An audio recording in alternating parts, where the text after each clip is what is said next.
How's everybody doing today? Hopefully, everybody is having a great week. It is hump day, so getting closer to the weekend there. And hopefully, everybody is um, taking care of themselves and having a great week going into the weekend coming up here. We have a new series, as you can tell by the title here on the channel. Going to be playing the modern MTG format with a close friend of mine, and we'll see how it goes. I am going to keep track of wins losses here. A little bit of friendly rivalry going on here as always. And with that being said, before we hop into anything else further, I want to thank all my supporters, both recent and long-term supporters, as well as everybody in between. Every form of support's overwhelmingly appreciated. I couldn't thank you guys more enough for the amount of support you guys have been giving the channel and myself. So let me go ahead and give me a few minutes here. All right, let me open up the window. All right, so if you guys didn't already know, my friend here goes by Falconia. He is primarily a Yu-Gi-Oh competitor, but he has a very slight MTG background. Obviously, not as much as myself or some others in here do, but he does understand the game at a very reasonable level, honestly. So you want to introduce yourself? I'm gonna kick your ass. That is a negative, or I'll try to make it my best that will become a negative statement there. So we've already set up the archetypes we want to go against each other. I'm going to be playing my favorite pet deck tribe. Um, Pun is intended there. It is going to be Naya Cats. As you can see, I'll let you guys view the list without describing it for obvious reasons. um, Actually, I could just mute myself on Discord and then do the deck rundown. So I'm going to go and mute myself and I'm going to give the deck rundown for you guys and what the deck tries to do. I'm sure most of you guys already know by this point. I've played it a few times on the channel, but this is going to be the first time I'm playing it on this new series. So we've got two Essica's Chariot. Um, I've been playing off stream a lot of different variations and testing a lot of different cards within the cat tribal archetype. And this is going to be the first time I try Essica's Chariot. And a lot of people have been recommending this to me. I don't know how I feel about it taking up one slot away from Collected Company, but I'm going to try it. I think the payoff is worth taking out one Collected Company. It stays in the field, it's hard to interact with usually. So I think the payoff is way worth at least taking out one of the Collected Companies. We still have three in the deck, so I'm. It's also a possibility to go down to one Essica's Chariot and then a Collected Company, which I'm seriously considering as well. But we're gonna try to. I don't really like playing singletons of cards, as you guys know. Um, I just feel really iffy about that math and how it works out. But we've got two Essica's Chariot. We've got four Brahma's King of Oreskos. We've got four Bronze-Eyed Lion, three Feline Sovereign, three Fleece Mane Lion, one Kahira the Orphan Guard in the deck. We've got four King of the Pride. We've got four Lone Lion, two Pride Sovereign, four Wild Nakano, three Collected Company, three Lightning Bolt, three Path to Exile, two Arid Mesa, four Cavern of Souls, two Fabled Passage, one Forest, one Mountain, two Plains. This is our protection against Blood Moon. These basic lands. We've got two Sacred Foundry, two Stomping Ground, two Temple Garden, two Windswept Heath, as well as two in Foothills to fetch all the colors in Naya. In the sideboard, I've changed the sideboard as well over the time I've been playing the deck, especially after the post-ban meta with the most recent bans. Of course, you've got to run Kahira if you're running a cat tribal deck. You got to run Kahira as your companion. We've got one Kahira in the side. We've got two Cleansing Wildfire to destroy those pesky lands. Uh, in regards to Tron, in regards to Amulet Titan, this slot was taken up by two Leon Arbiter. However, I felt like I wasn't using Leon Arbiter enough in the post ban metagame. Whereas Cleansing Wildfire is going to be used a lot more often. We've also got two Rest in Peace. I figured if we're in white, we might as well run the best sideboard cards in white, especially when it comes to Grave Hate. So we've got two Rest in Peace. We've got two Damping Sphere, again, for Tron as well as Titan. You can hit their bounce lands. You can also just Ruin Storm on occasion. So we've got two Damping Sphere. We got one Prowling Sepulpard, obviously against the control matchups. We've got two Regal Call for the aggro matchups because it does give other cats who control lifelink, as well as acts as a lord, and it creates 2-1 tokens with lifelink as it enters. So this card is just you need to be running this card in the side if you're running cat tribal. It is 5 mana, so it's a little hard to get to, but I mean you get three effects in one card, and it's on tribal, so it's definitely a heavy hitter, a haymaker, if you will, in this archetype. So, and then we've got two Veil of Summer. I was trying to fit three, but I could not find space to fit three, especially with Prowling Spellpard being on tribal as a creature. You want to run as many creatures as possible in a creature tribal deck, obviously. We've got two Veil of Summer, and then we've got three Lightning Helix, again, for the aggro matchups, which we uh, can spitter out against and can just get grinded out against the aggro matchups. So Lightning Helix is definitely a good stabilizer to try and survive both long term as well as against aggro matchups. So that is the deck. And without further ado, I will hop into the game. All right, are you ready to go? That was a long ass breakdown. uh, you don't understand that making Magic content is my job, so yeah. So the first matchup we're gonna be doing is Cats versus Dragons. Obviously, with him being a Yu-Gi-Oh player, we thought that him playing Dragon Tribal would be perfectly on theme for the first episode of the series. I'm gonna go ahead and kick off the game here, starting in 20 seconds. And then our second matchup, to give you guys a little bit of heads up for the lineup, we got Heliod Company versus Infect, which should be an interesting dynamic as well, because he also likes playing Infect. Um, I didn't suggest it. Don't look at me. We don't condone, but apparently likes playing Infect.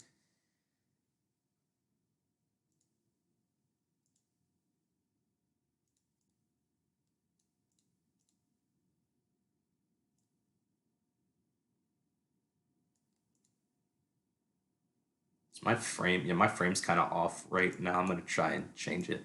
Oh, and also figured out how to interact with the sideboard better. There's actually a button when you go to expand your deck. There's a button to uh, expand the sideboard too. So yeah, room's made by the way, Falconia.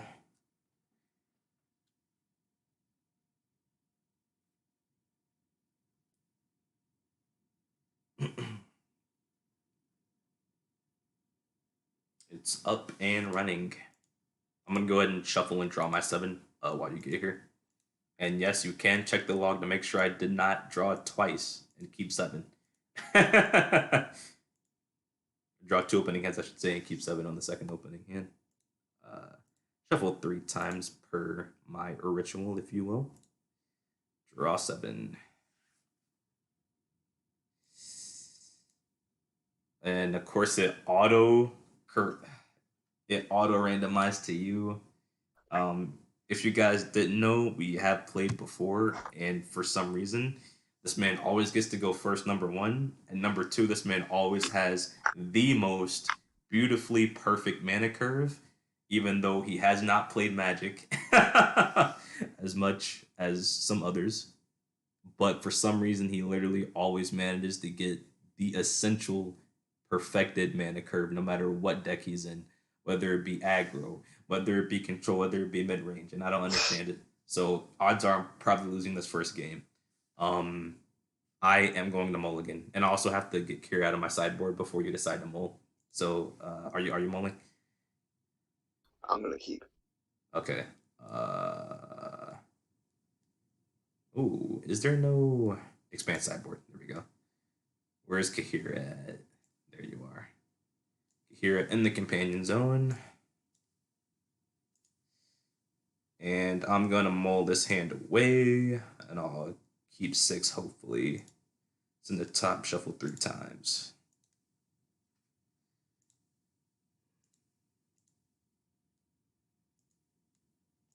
We'll draw 7 again. Ooh, this is already not looking good. Like, I can already tell you're about to win the first game. So you want to give up already? And this, no, I'm definitely not gonna give up right now before the game even starts. I'm just saying, like, this is gonna be tough, but game 2 should be a little easier. I just have to mull this, right? Yeah, I need a mulligan. We'll send on the top. Shuffle 3 times again.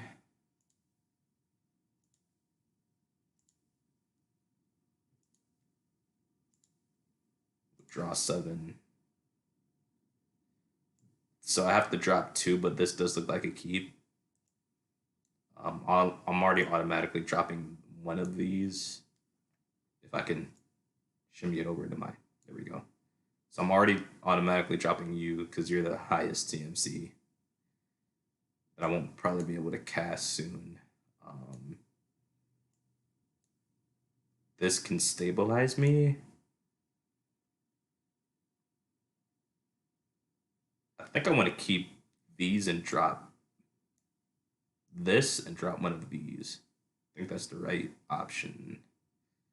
Yeah. So I'm going to bottom this because it's the highest CMC, and I'm going to bottom one of these because everything else can stabilize me. And then hopefully we just draw well afterwards. All right, and then you can go whenever you're ready. Play beautiful. And my turn. All right. Untap, upkeep, draw. Okay, decent draw considering what I bottom there.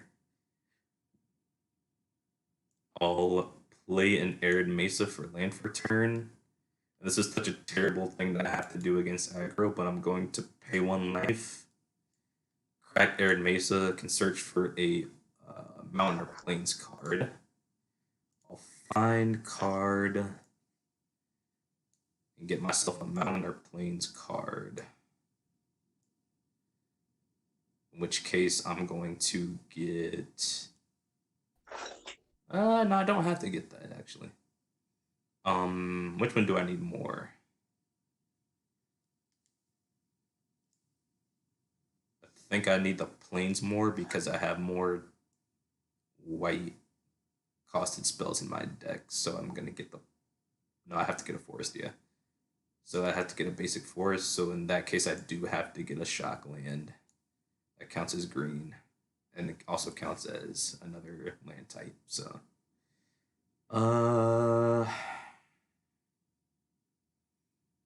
So I get the green white one, or the green red one, I mean. So I'm gonna get Stomping Grounds, or actually I'm gonna get Temple Garden instead. Because there's more white mana symbols in my deck than there are red. So I will get Temple Gardens here. I'll shuffle. And then I'm gonna shock in Temple Garden, so I'll take 2 life. And then main phase 2, I'll tap for a green mana, and I'll summon Wild Mikado. And then I'll pass turn to you.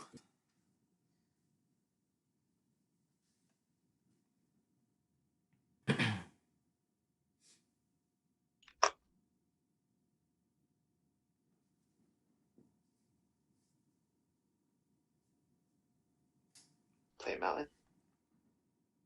Bring out my Dragonkin. Okay. And then my turn. That could have been a worse opening hand from aggro. I'm not complaining at all. Untap, upkeep, draw. That is not what I need to draw in this scenario, though. Mikado is at 2/2, by the way. When Temple Guard entered. So I'm going to add no 2/2.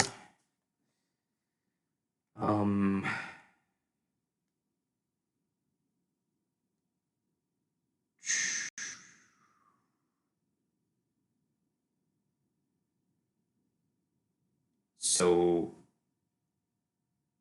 I don't think I need to be scared of taking life at this point because we got a rather slow start. So I'm gonna play Sacred Foundry untapped, which then you can activate Nakato's ability, and it's gonna go up to 3/3 because I control the forest and or because I control the plains and the mountain. So Nakato's at 3/3, and then combat phase I'll swing in for 3. I'll take 3. All right. And then second phase, I'm going to tap a green source and a white source, and I'll summon Bronze-Eyed Lion. And then in phase, here we go. I had a good work around first strike there. Play a mountain. Give me 1 second. I'm gonna plug in my phone so I can read chat so my phone doesn't die in the middle of the stream. Be literally right back in a few milliseconds.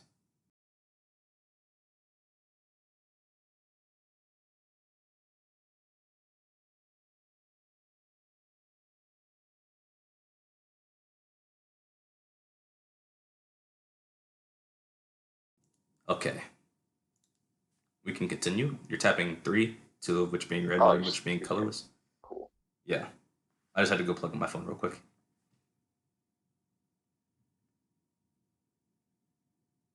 Oh, have you not untapped yet? Bring out my dragon Okay. sword. So you're doing this main phase 1? Alright. Yep. And my turn there. Okay, I will untap, upkeep, draw. I guess that's an okay draw. I could do one of 2 things here. I know for a fact I'm playing the Cavernous Soul, so I'm going to get that down out of the way. Obviously, naming cats is the creature type. I'll add no cats.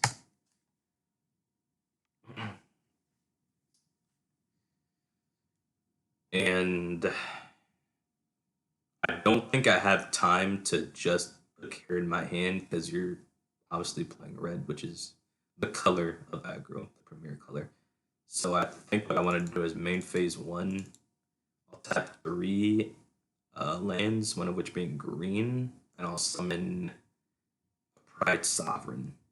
So Pride Sovereign is +1/+1 for each other cat I control. I control 2 other cats, so Pride Sovereign is a 4/4. Or add no 4/4. And then I'm just gonna swing with the Nakado and the Bronze-Eyed Lion.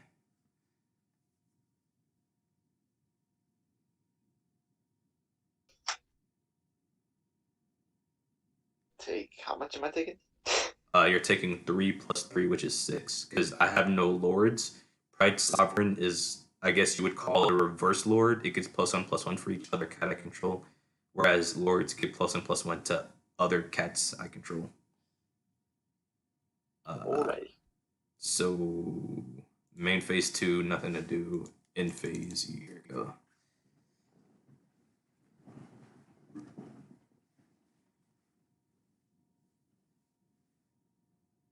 Play another lane. 4. Oh man. Bring out my Thunderbreak region. You do have 5 mana if you wanted to use the Dragon Horde if you want to cast something bigger. It's usually a good idea to cast the biggest thing you can for mana efficiency. Not always, but usually. Especially in mid-range Take decks. out 1 of my counters and draw a card. Okay, that's what you wanted. I'll let my turn there. Okay. So let's untap, upkeep, draw. Will this card actually get to see play 1 time in one of our sets? Like off-stream sets, this 1 card has never came up, and if it did, you just killed it in this matchup. This is a 4/4.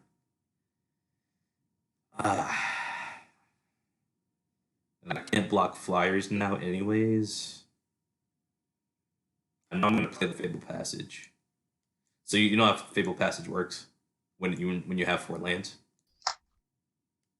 I don't think Nope. it's came up that much. Okay, so Fable Passage, the first part of it says sacrifice it, search your library for a basic land card, put on the battlefield tapped, but it also has a secondary effect. And then, so after it says that, it says then shuffle your library. Then, if you control 4 more lands, untap that land. So, because I control 4 more lands now, whatever I get with Fable Passage is going to come in untapped. That makes sense? Well, no, it doesn't. When it comes out, you only have 3 lands, Yes. right? So, it goes in the So stack. 4 more not Yes, including that that one. also confused me when I first started playing as well. So I control 4 lands now, correct? Yes. So I crack this. I put the land on the battlefield, and then I control 4 lands, so it's gonna become untapped. So it triggers when the other land enters the battlefield, and then you obviously have 4 lands by that time. So that land is gonna become untapped. Does that make sense? Sounds like you're cheating. So I have 4 lands now, correct? Yeah. I crack Fable Passage, search for a basic land card, put it on the battlefield, correct? Mm-hmm. So how many lands would I have if another land comes to the battlefield and I sacrifice Fable Passage? Well, if you sacrifice fail badges, you're only gonna have 3. But Exactly. I guess during the But cast phase, when it comes in, then on it's the good. stat, yes. Alrighty, That's what go I'm on. saying. So whenever I go with Fable Passage is gonna come in untapped, basically. I just want to make sure you were clear of that. And I mean, there's no point not to cast this. So yeah, I'm going to swing out here, but that wouldn't make any sense because you have the Thunderbreak, which can block my Brian's Hide and my Nakadal. I think I need to swing all out. Yeah, with these two. This isn't doing anything for me though. I need to plan this out in my head for a second.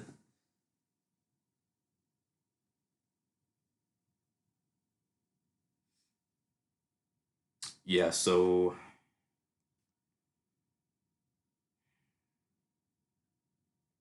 or I could spend the turn putting here in my hand.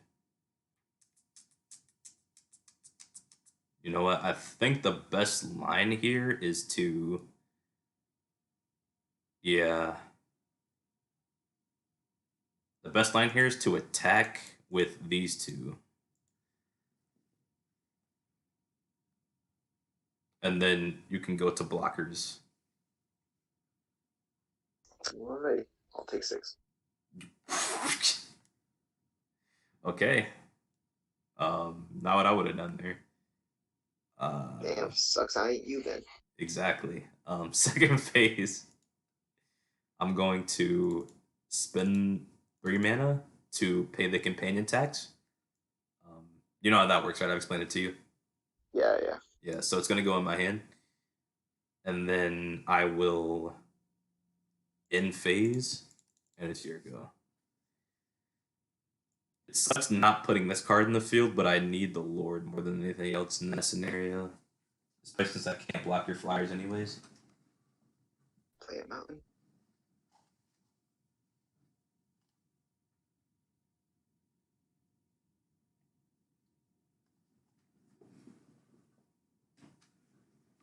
We got another region. Oh my god. At least they don't have haste. At least they don't have haste. That would have been a killer.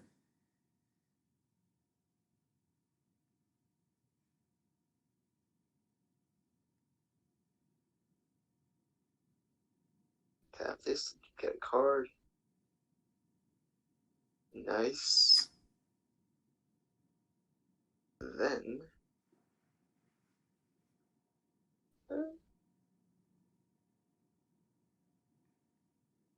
on there. Okay, on your end step, I will active. Well, okay, first I have to crack Fable Passage. I'm going to crack Fable Passage. I'm going to find a basic land card, put on the battlefield tapped. Remember, Fable Passage ability still in the stack. So I'm going to find a basic planes, shuffle, Then because I have 4 or more lands in the field now, it comes in untapped. So then on your end step, I will pay a white mana and I'll activate Pride Sovereign's ability. I'm going to exert it, which means it does not untap on my untap step. I'll make 2 1/1 white cat creature tokens with a lifelink. Have to insert card token, cat token, play. Which also grows the Pride Sovereign itself. So I'll clone this one because it makes 2.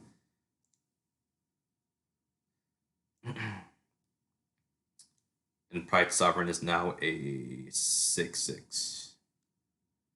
Edit note. Please. Edit note. 6/6. So then I'll take turn. I'll untap. Except for Pride Sovereign, because it's exerted. They will untap during my next untap step, if I ever get there. I'll upkeep and draw. Wow, I did not need another one of those. Well, there's only one thing to do now. I will tap Cavern of Souls, Basic Plains, as well as a Temple Garden, and I will attempt to cast Kahira. Does Kahira hit the board? Kahira hits the board. Okay, I'm pretty sure you have a removal spell because you're literally only got one one red mana source, and dude, you're crazy, you're wacky. So, do I even need to buff up the other cats, or are you just gonna remove Kahira? I don't want to waste time. Buff here. Yeah. Okay. So Kahira goes to grave, and then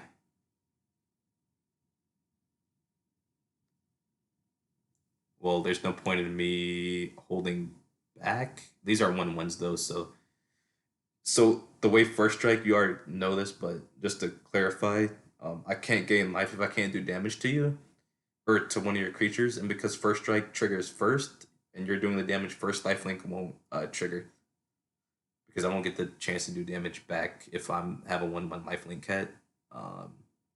Yep. So yeah.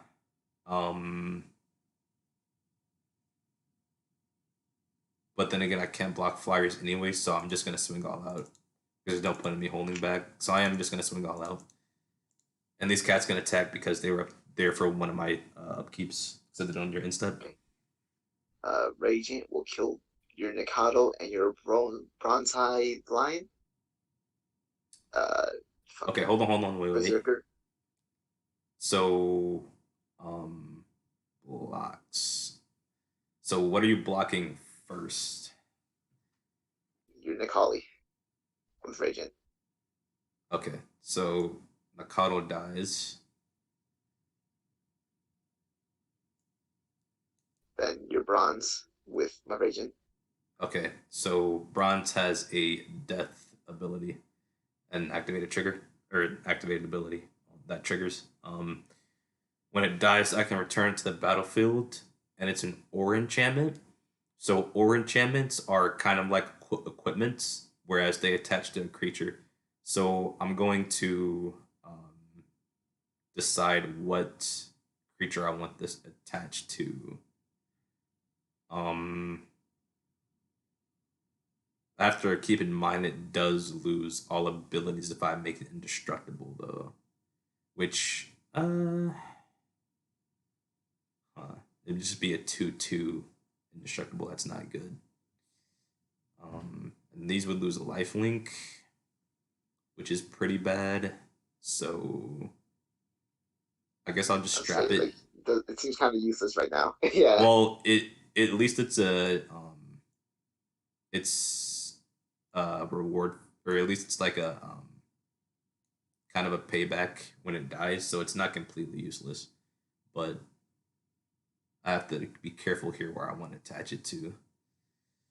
I guess I want to put it on the lifelink cats in case you try to kill a lifelink cat, Because I know you can't kill the Pride Sovereign anyways at this point. Oh, actually, it did go down a little bit, didn't it? So now it's only a 4/4 from you killing the Coddle. And Well, you still have to then pay the 2 mana to yeah, make him the indestructible. well, yes, but that it's attached to it, and I can use that ability anytime. I don't have to use that like right It now. literally says right here, you So control and yes, green, white, enchanted creature gets it. enchanted You creature get it. gains indestructible until end of turn. So right, it says when Bronze Lion dies, return to the battlefield. It's an aura gem with enchant creature you control. So I enchant creature I control. It's basically Yes, me. and then It's yes. So it's basically me attaching an it literally says ability. a quote right there. It says Yeah. and green, white to Yes. activate the effect, which is enchanted creature gains So I indestructible. don't have to use the effect as it stands right now. I can choose not to use that effect. So Well, I'm yeah, but I'm attached. saying like, Yes. So I'm attaching it to a what's to stop me creature. from killing the cat that has it before you use the effect? You feel me? Nothing. I'm just saying it's me attacking Great. on an ability to a card, Then I'm basically. going to kill the cat that has that. Wait, if I do that, is your bronze lion gone forever, or does he just come back again? What do you mean? Like if I Oh, so kill your so cat yeah. with So equipment, if you're asking that question, then the way auras work, they don't work like equipment where you keep the equipment. Auras go to the grave when you kill the creature that has them on. then I'll kill that creature that has the aura. Well, if you can, yeah. Well, I Which can't. you You only you've have already one you life. already decided blockers, which is why I asked you what order are you blocking in. Um,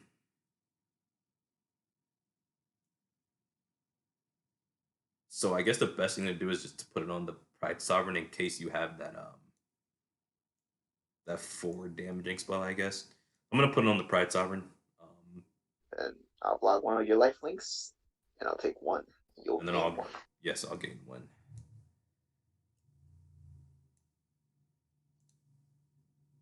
And then I will Pride Sovereign's at 3/3 now.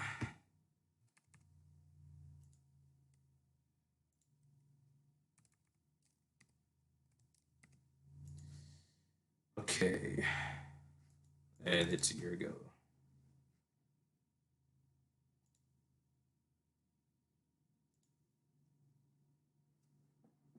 Cavern of Souls. The dog on this. Don't forget about your Mutavault. You could have blocked something with Mutavault, right? Because you had mana untapped. You could have blocked something with Mutavault too. Would not. I use that for the one, Oh. the Thunderbolt. Okay. Oh yeah, you did.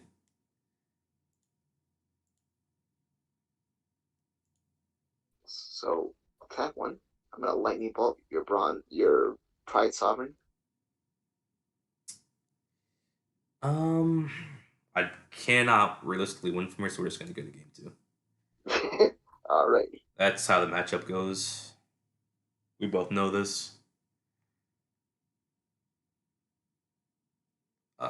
Open sideboard. And once again, it doesn't help you. You literally get the perfect curve every single game. Take these You out. gotta believe in the heart of cards. Absolutely not. I believe in science and math. These are staying in. These are actually good, but actually, I'm gonna put these in. Um,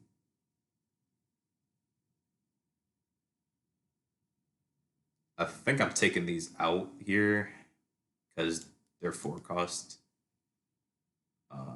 That's way too slow against an aggro deck. Definitely keeping these in. These are definitely getting out because they just died a bolt and they don't get to reach their full potential. Those have to stay in. These need to be in. Those need to be in. These have to be in as well.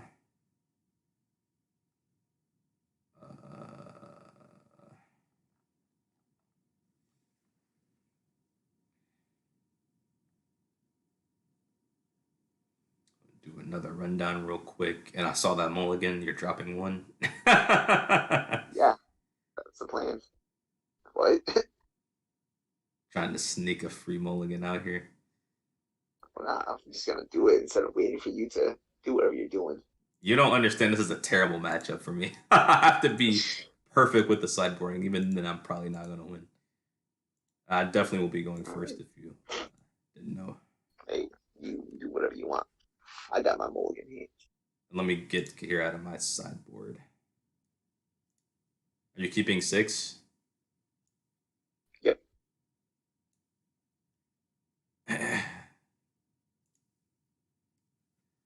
um, this is probably a trash keep. Yeah, this is a trash keep. I'm gonna toss it and go to 6. Send all to top.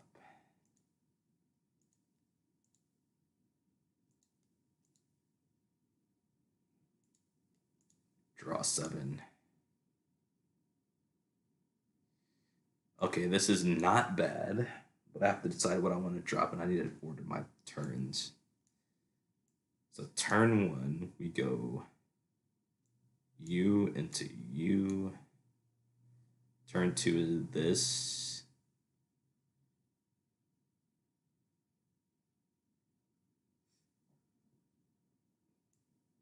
Okay. Man, this is gonna be hard to decide what to drop here. This this would be a pretty good opening hand against Burn. Or against aggro, I should say. It's not really Burn, it's just aggro. I think I drop you? Yeah. Yeah.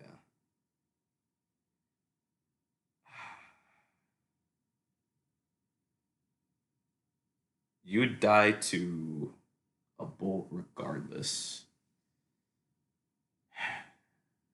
But then I can just flood the board with creatures, though, which is my win con as well. Oh, man.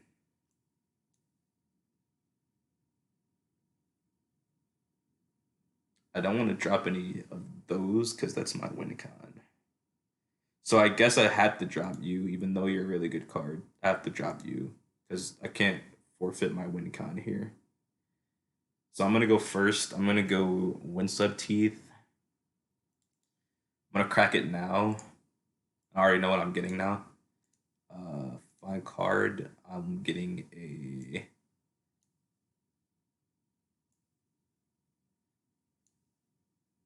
Temple Garden. I'll shuffle. I'll pay 2 life. The main phase 2, I'll cast Loam Lion, which is a 2/3.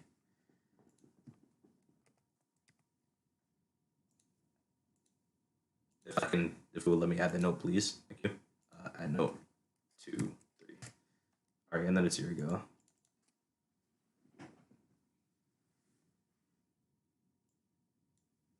Play him out. And my turn. We know that's a bolt. I'm gonna tap, upkeep, draw.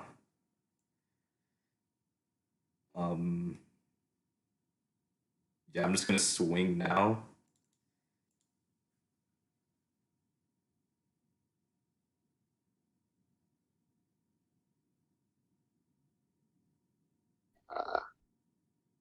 I'm going to the Thunderbolt. Yes, Lightning you bolt. didn't have to slow roll, by the way. Main phase 2. We already knew what it was. So this is why I wanted to keep the creatures in hand instead of keeping the sideboard card. Because now I can wait, no, I need to do it like this. Because now I can get 2 creatures on the board at one time and still have a board presence, even if you kill one of them. I'm going to change the notes here. I'm going to add note 2, 3, and then while in the column is at 3, 3. Okay. And then it's your go.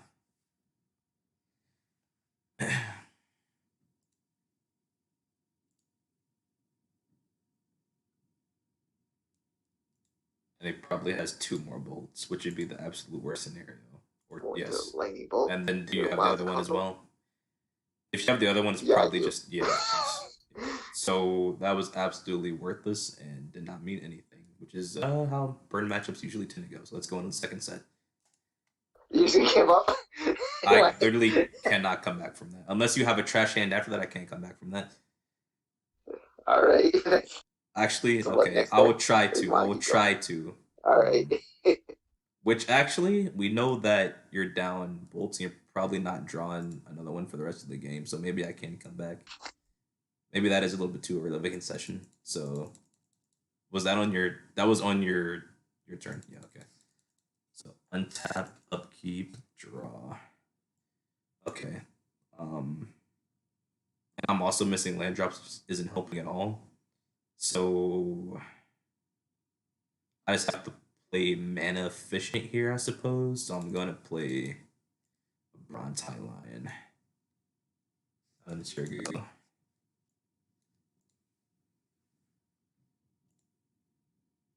That was the absolute best thing I could have done against an aggro matchup, and it still didn't matter at all, which I can't really complain because that's how Magic goes sometimes, especially the modern format, but it's really annoying no matter how you slice it. Tap 3. Dragon Toward. Okay. And my turn. So I'm gonna untap, upkeep, draw.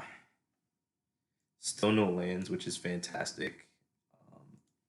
I'll be putting Kira in my hand right now, or at least casting something else if I have another land. I'm swinging here.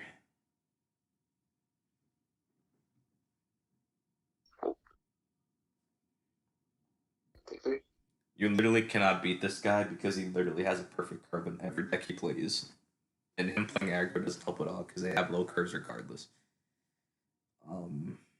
Main phase 2.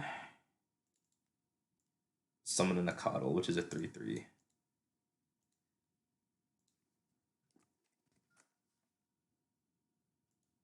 And there we go. Draw.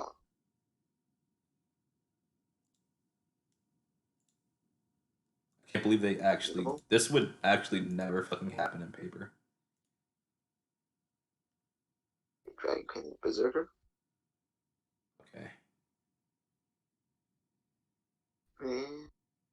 And my turn. So I need to kill this, or you're just gonna win. Basically, is what you're telling me. Untap, upkeep, draw. That is a worthless card, and I probably only have one more turn here. So I'm just gonna swing. And now I'm not even looking for lands. I'm looking for a kill spell. Well, one kill spell in my entire deck. That is 6 together. That it? Yep. I got land screwed, and you have the perfect curve yet again. Excellent.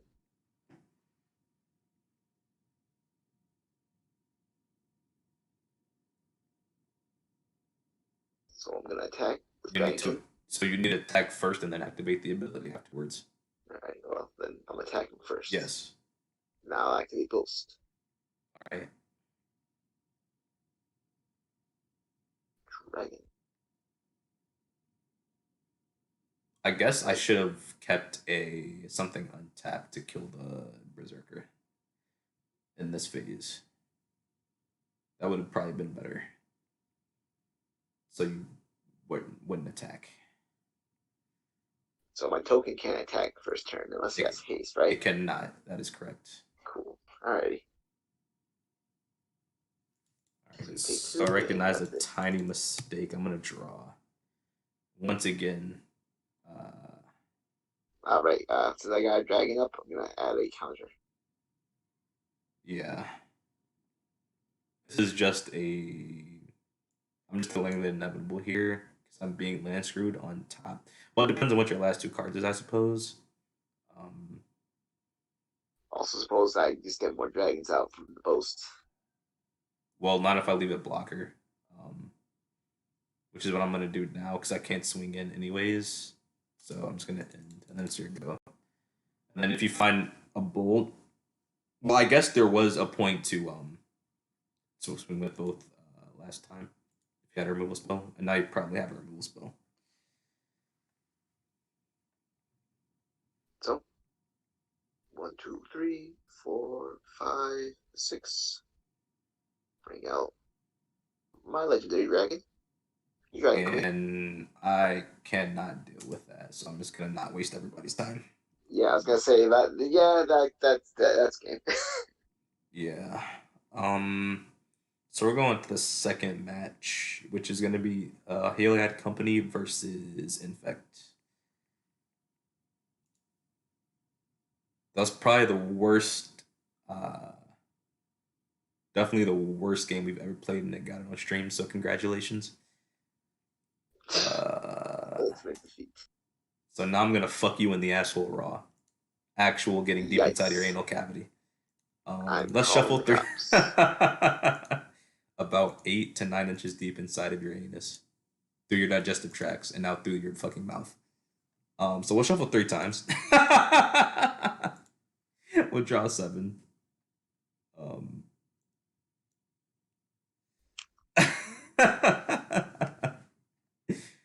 I do get to go first this time.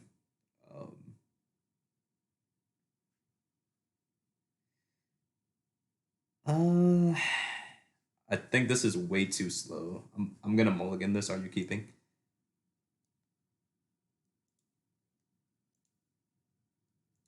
Are you keeping, Sergio? AKA Falconia? Yeah, I'm keeping. Okay. Draw another 7 here. This is okay. I have to decide what to most limit order my turns here. Turn 1 will go you into you. We could also just crack this as well, as to not take more life, but against Infect, life doesn't matter. So if I didn't know you were Infect, I'd play these lands a little bit differently, but it shouldn't matter in the end. But is there a point of playing this over one of these or vice versa? I think there is, right? Yeah, because then I have, yeah, there is. Okay, so I'm going to play it how I normally play it. But man, bottoming one of these is probably, it's a really hard decision. I think I bottom you.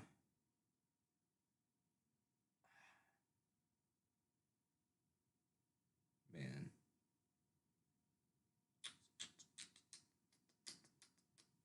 Let's see, so if this dies, then I'm stuck on 3, 4. So I don't want to bottom you. Oh my god, this is a tough decision what to bottom here. Maybe I draw what I need by the time I'm on curve. So yeah, I'm gonna bottom this, and then I'll go first. I'll play Misty Rainforest, land for turn. I'll crack it now. I'll pay 1 life, find myself an island or a forest card. I will get. There's only 1 Shockland I get in this deck, obviously.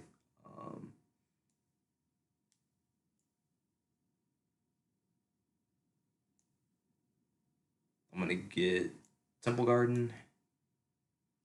I'll shuffle.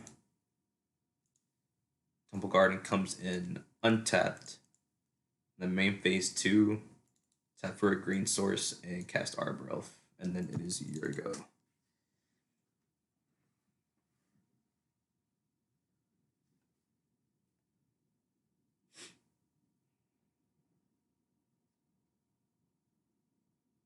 I'll play a swamp. And I'm going to kill your Arbor Elf. Yes, that is exactly what I planned for, because we knew it happened because you always have the perfect curve. And I get an Infect counter. So I'll untap, upkeep, draw, and hopefully by the time I need it, I'm on curve to play what I need on the turn I need it on curve. So I'll tap Temple Gardens, and I will cast Utopia Sprawl. I'll attach it to. Well, I haven't played land for turn yet. So I'm gonna play land for turn first.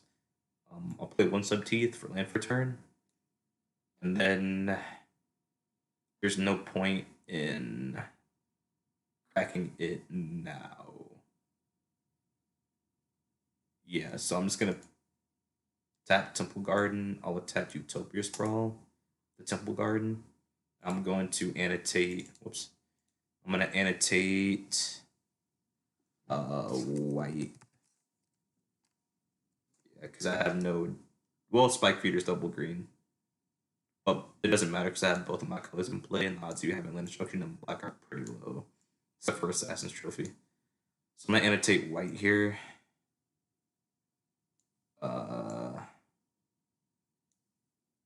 And then second phase, end phase, here we go.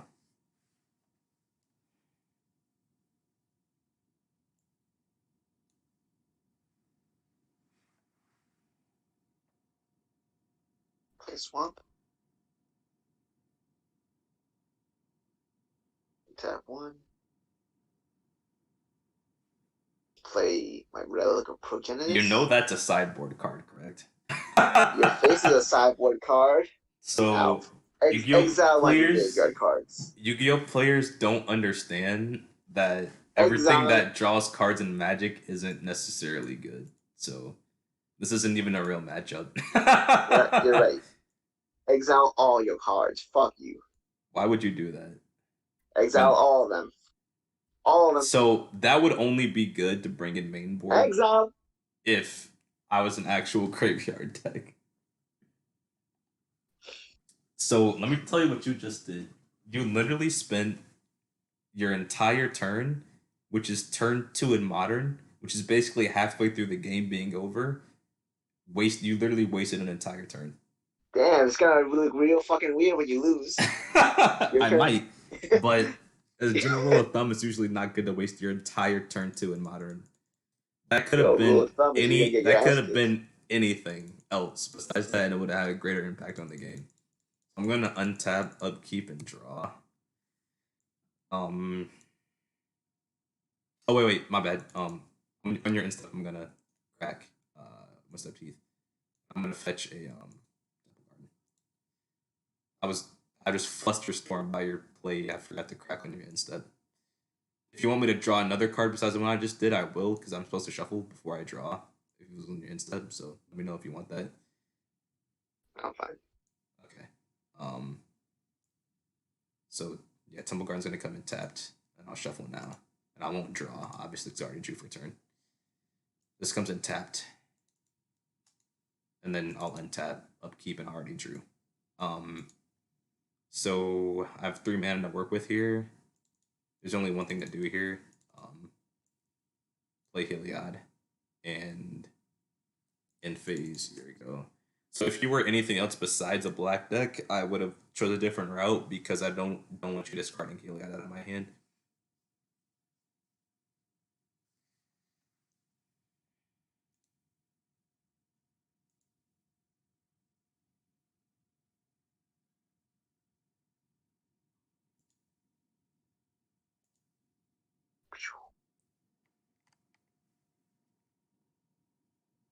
I'll be right back. I have to plug in my PC.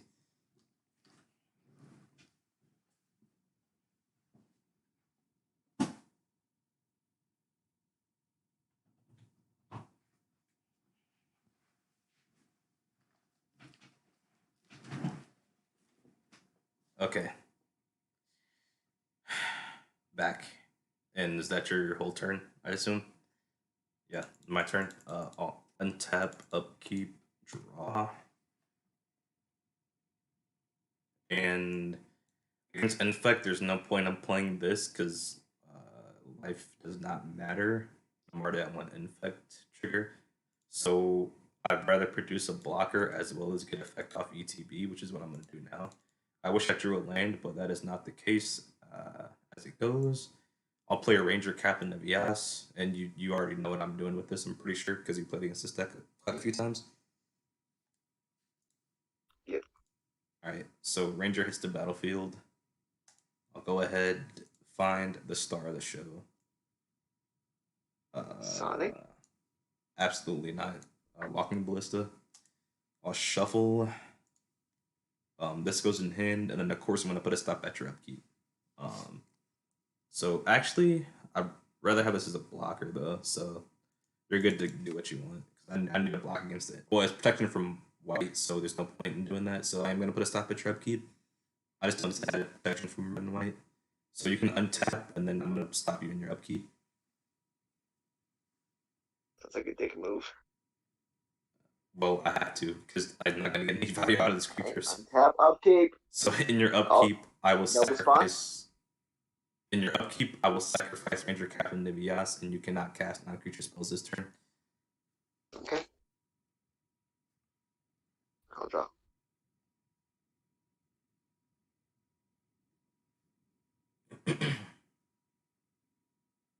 I guess now there is a point to put this down, even though it won't win me the game. It'll at least prolong the game to where I can try to find something.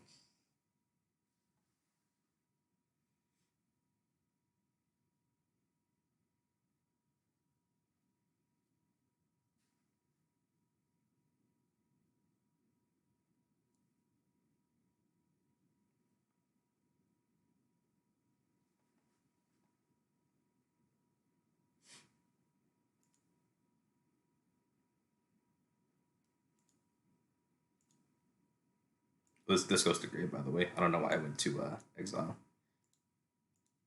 This is supposed to be in grave, even though it doesn't really matter for this matchup. Oh, and now Red gets exiled, by the way, instead of oh, you already did it. Okay, nice. I thought it was in your graveyard. Another one. Double Okay. trouble. That's actually pretty concerning now. Swing. So I will be taking 2 more infect counters here. I'll untap, upkeep, draw. So that is okay. There goes land.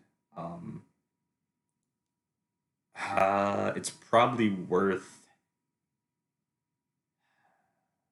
Well, you have 5 cards in hand. Odds you have removal spell is pretty high. But I can at least kill one of these Crusaders, so I will be doing this, I suppose, main phase 1. This way I can at least threaten the combo as well as kill one of those Crusaders if the combo is not achieved. So I'm going to slam Ballista at 2 counters because I paid 4. And I split 2 ways. And I'll just end there. And then hopefully you don't have removal for Ballista is the best case scenario. Worst case scenario is to kill one of your Crusaders, so it's not that bad.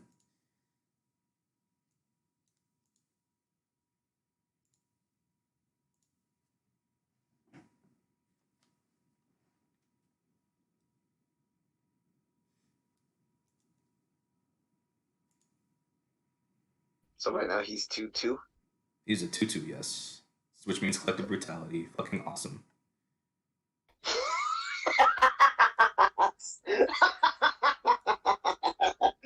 Oh fuck. Okay, No. so you don't know. I've been literally been playing grinding modern for the past like 6 or 7 months. I know a wide variety of the card pool. So in response to that, I'm obviously gonna shoot one of your Crusaders down. It doesn't matter, just get rid of one. And then you can choose what to do with the brutality afterwards. Well, actually, you have to,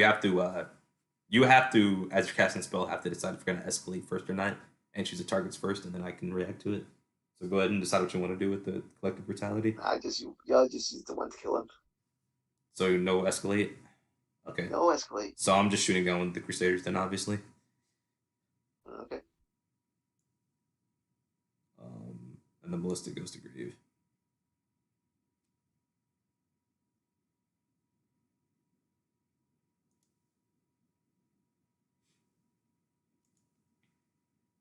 When I was supposed to did I lose a life off the Horizon Canopy, by the way, when I activated it? Make sure I did that. Yes, I did. Okay, I'm a pro player. And I assume you want to attack with the Crusader? It's still your turn. That was main phase 1 of your turn. Oh. Yeah. Yeah, I'll attack with the Crusader. And I'll take 2 more points of infect damage. All right. Untap, upkeep, draw. That is not what I want to see. But if I somehow get another ballista, it can make it easier to give a life gain with Iliad. So, or I could also crack the canopy to draw a card. 1, 2. I have 5. So.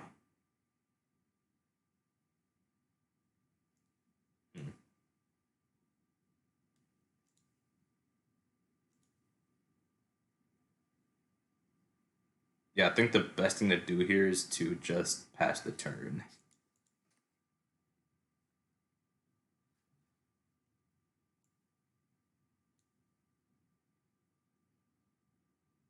It's on you.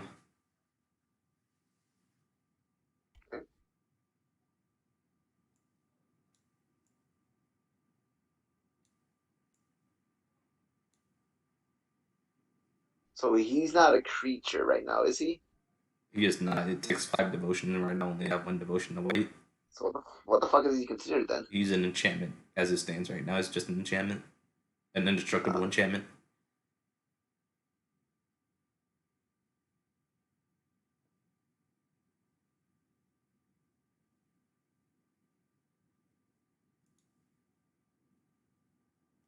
I'll pay 2 mana for Night Whisper. Lose 2, draw 2. That is a classic, Jesus.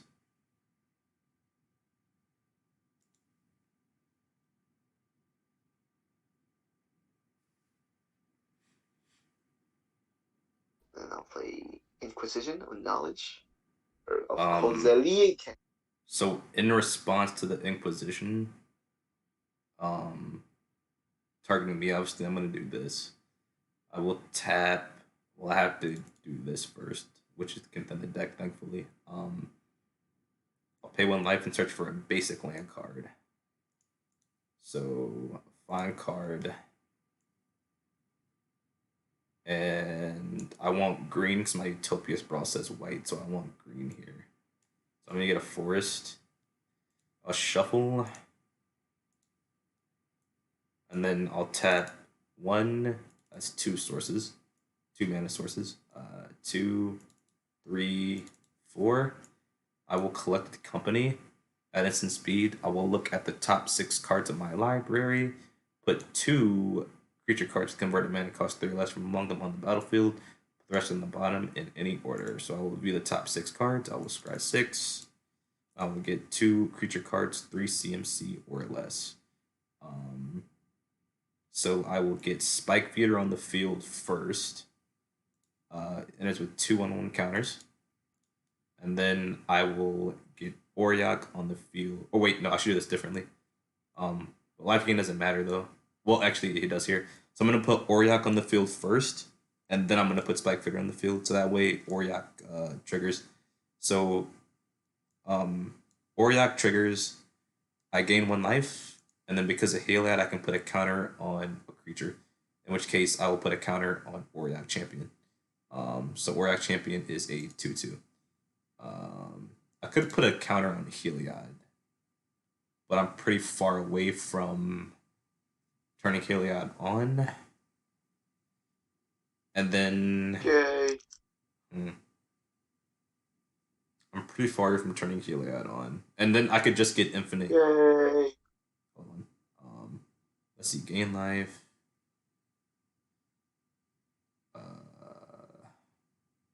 I've got infinite life, but I don't have infinite counters. So I need Conclave Mentor here big time.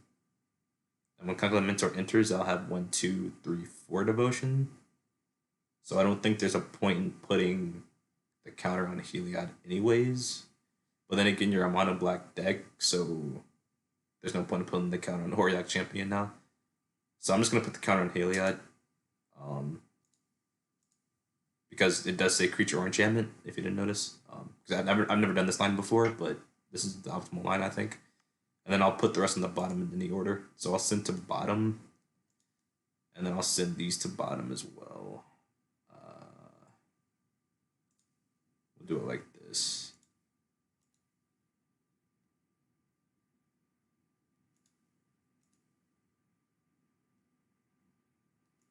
So I'll just say I'm at 37 trillion life, but it doesn't matter because you're playing Infect. Um, and then you can continue with the turn. So then Inquisition triggers. Inquisition triggers. So I'll reveal my hand. Reveal thy hand. Yes. And then you can take a non-land card. And there's only one option to take. Well, there's two, but you probably want to take the other one. Alright, take out Collected Company. Yep. So if I can find a Conclave Mentor, then I'll have infinite counters. Which is going to be the win con. Or just Ballista in general now, since I have... No, I need one more mana to activate Ballista, to play Ballista and activate it for the win. So either Conclave Mentor or another land plus Ballista is the win here. So you can go to combat step if you want. Yeah, I figured. I'll untap, upkeep, draw. Okay, that is not that bad of a draw as it seems. I'll play the Horizon Canopy, and I'm going to crack it right away. So I'll pay 1, and I'm going to crack it for a card. So I'll draw a card. And the only bad part about this is it has Pro Black, but I can just put the counters on Spike Feeder. So I'm going to pay 2. This is main phase 1. Play Conclave Mentor. So Conclave Mentor makes me add an additional 1/1 counter. So every time I do the loop with the life gain, I get another counter, which means I can get infinite counters with the loop with Conclave Mentor on. And I just, well, you can still block. So the game's not over yet, but Spike Feeder is an infinitely big creature now. So how strong? Connected by itself. Okay, it reconnected. Ladies and gents, we are decent here. We are still good. Okay, ladies and gents, the power of the infinitely large Spike Feeder. Well, okay, and then I also gain life with Spike Feeder entering because of Orlac Champion. So first thing that happens is Conclave Mentor enters. I gain a life, and I'm also going to just put the thing on Spike Feeder because everything's going to Spike Feeder because I can't have enter on anything else. So you can block the Spike Feeder, so it does not have trample, and you can still survive one more turn. And if you have anything to get rid of Spike Feeder, like just a regular kill spell, that just like says kill a creature, then you can still win, and survive a few more turns. Well, I guess I could just put the counters on. Oh yeah, so I have to have Spike Feeder for this combo. I have to have the exact cards of Heliod, Spike Feeder, and Conclave Mentor for this combo. So if you kill one of those pieces, then I can't have an infinitely big creature. Yeah, we are back, ladies and gentlemen. Sorry about that. OBS was spazzing out for a tiny bit, but do not fret. We are back here, and it was a very brief interruptance. So we're good. So I'm just gonna swing here, obviously, with the infinitely big Spike Feeder. 73 plus 73, 16, and 7 plus 7 is 156 trillion. 156 trillion. I think that math checks out. I'm gonna check it so I don't sound like an idiot. Let me bring up the calculator. I think that's right. Let's see. 73. 1, 2, 3. 1, 2, 3. That's 73 billion. 1, 2, 3. That's 73 trillion. Plus 70. Whoops. 73. 1, 2, 3. 1, 2, 3. 1, 2, 3. 146. I added 10 for no reason. So 146 trillion. 146 trillion.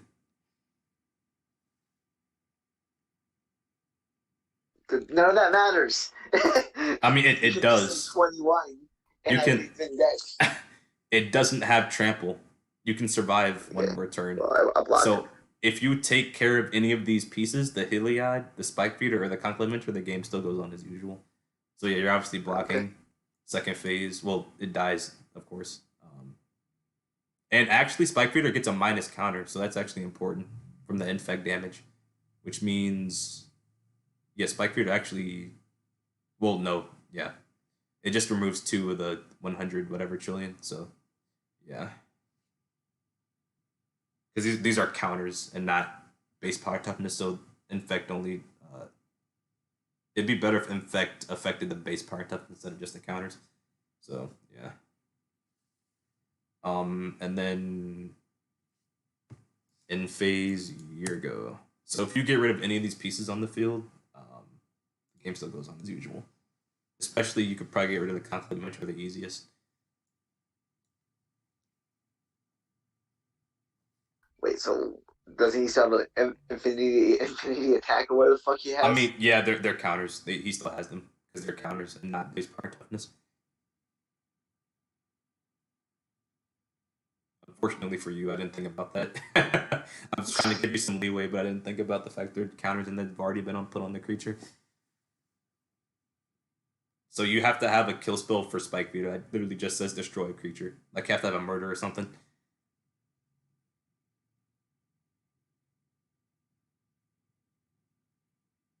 One, two, three, four, and Healad was not a creature either. Then. Well, I'm just going to do this and kill your Spike Feeder. That is an answer. That is definitely an answer. And I cannot react to that. I could just gain life in response, but I've already done that. So, well, I've already declared I've done that. So, yeah, Spike Beater dies. That was a good choice. Or a good pull. Oh, wait. So you have to pay the kicker cost for it, which means you have to pay an additional. Kicker means additional. It's not a also it's cost. 4? Yeah, it's 4. Okay.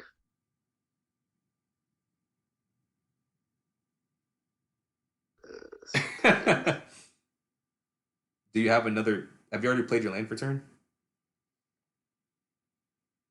Okay, in that case, I'll play this.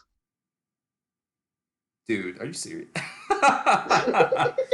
Okay, well that makes sense because you're in mono black, so I can't complain too much. I can't react to that either, so it's just gonna go to the grave.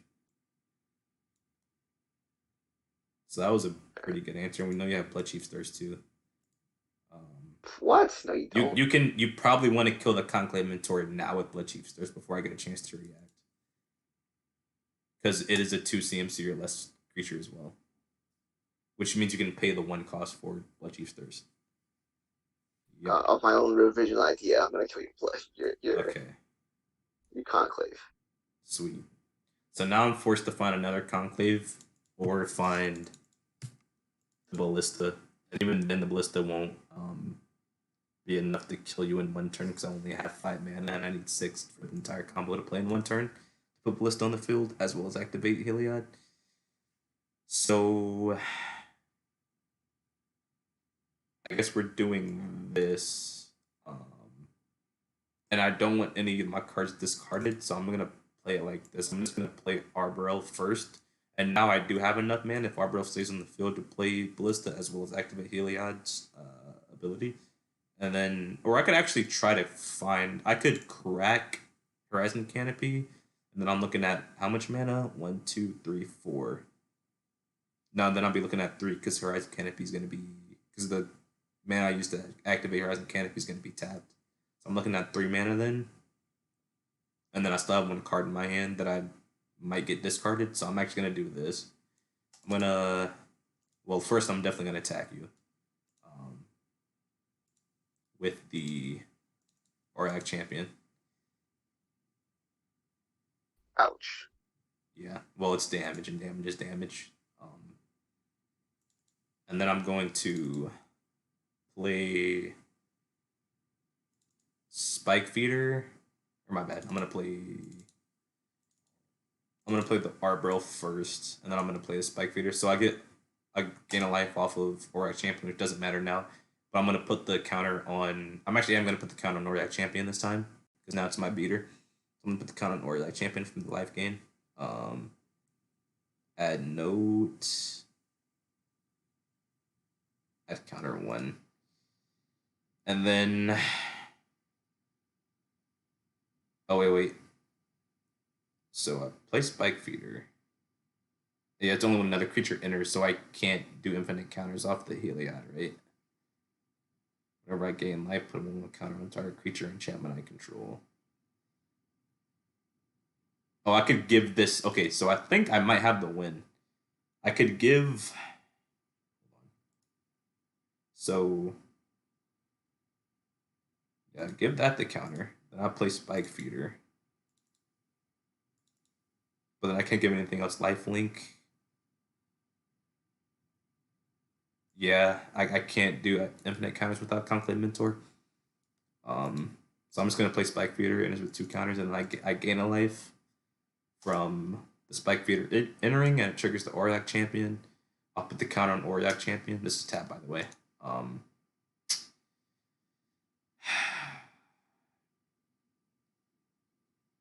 The problem is I can only remove. The problem is it's not infinite counters. It's only infinite life gain. Yeah, it's only infinite life gain and not infinite counters, right? Because I remove a 1/1 counter from Spike Feeder, I gain 2 life. Put a 1/1 counter on target creature I control. I have to put it back on the Spike Feeder to do infinite life. I can't switch it around to not get the infinite life. So I can't do infinite counters that way. I can, however, try to get Aurillac Champion to beater status and just kill you through that. So I'm gonna pass turn. And at least I have blockers against your impact creatures as long as you don't play a flyer, which I know you have in the deck. And you're probably gonna you're back to infinite life, right? I've been had infinite life. I'm saying with the Spike Feeder out here.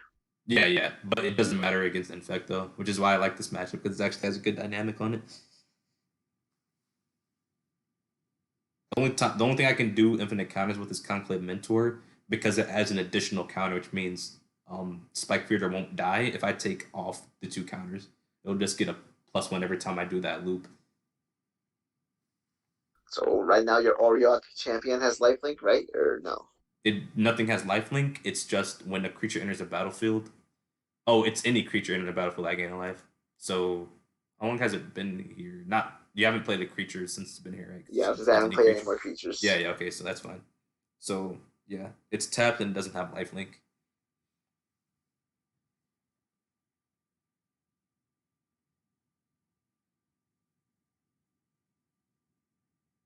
And he's a 3/3 right now? It is a 3/3, correct.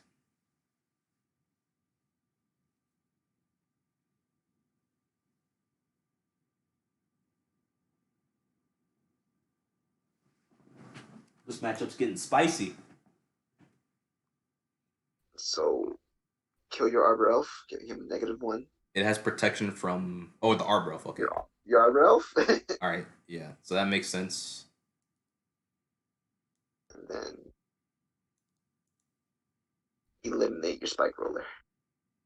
Yeah, 2 of them? Wait. Oh, you did. Okay. So I am gonna remove. So I'm gonna remove the 2 counters from Spike Feeder before it dies, which means I'll gain the 2 life, or I'll gain 4 actually. Still. No, it does matter. It actually does matter. I'll gain 4 life. Are you still? No, listen. It does matter because the life gain will trigger twice. That's 2 instances of life gain happening. So I remove 2 counters, which means Aurillac Champion. I'm gonna put the counters on that, and it'll go to a 4. That's why it mattered. Okay. And then I'll take turn. I'll untap, upkeep, draw.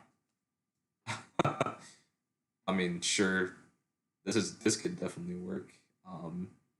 So I definitely am just gonna crack this Horizon Canopy now to draw card to see if I can do anything here. If it wasn't for that eliminate. So yeah, this is actually Aurillac Champion's gonna be a monster here. So I'm going to first play the Conclave Mentor, which triggers Aurillac Champion, so I'll gain a life. Which means I can put a counter on the creature. I'll put the counter onto Aurillac Champion. And then, well, because a Conclave Mentor, I get another counter instead of just 1. And then I will also play a Noble Hierarch, which is going to get exalted. So Noble Hierarch will trigger Aurillac Champion, which means I'll gain another life, which also means that I get 2 more counters, which is going to go to the Aurillac Champion. And then I will attack with Aurillac Champion for 9. All right. And Heliod is still sitting there. But Heliod's being a big component to this. So I can't really complain too much, but I wish he was a creature though. And then it's your go.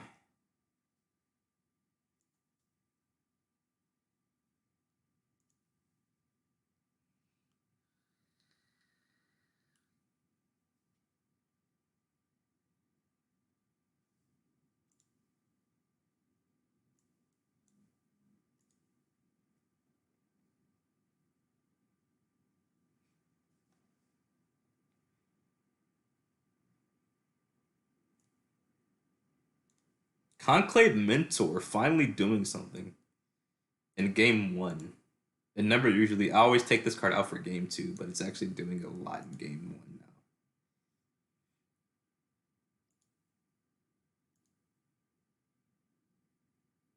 now. Oh, that's game. Woo! That was a good one. Let's go to game Thank two. you. Finish game, play another. Keep existing plus open sideboard. Definitely want you in. Warlock Champion, by the way, is literally a $50+ card in paper because of the rise in so many black and red decks in modern meta. Like it's literally it's literally half of $100 card. Like you can sell a playset for above $200. That is crazy. And most decks do run a playset of them like that need them. Take you out.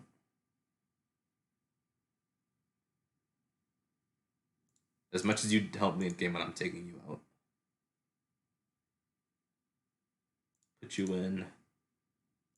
Put you in. You don't matter.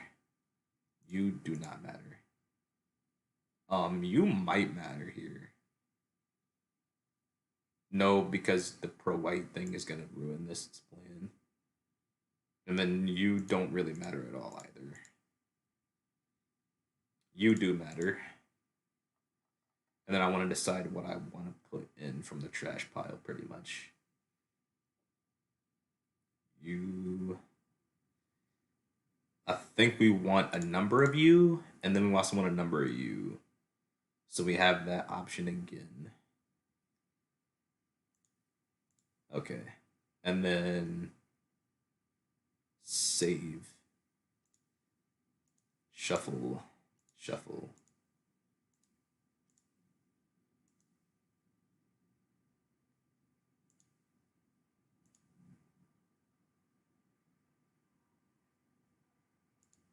One more time for the one time. I'm going to go ahead and draw my opening 7.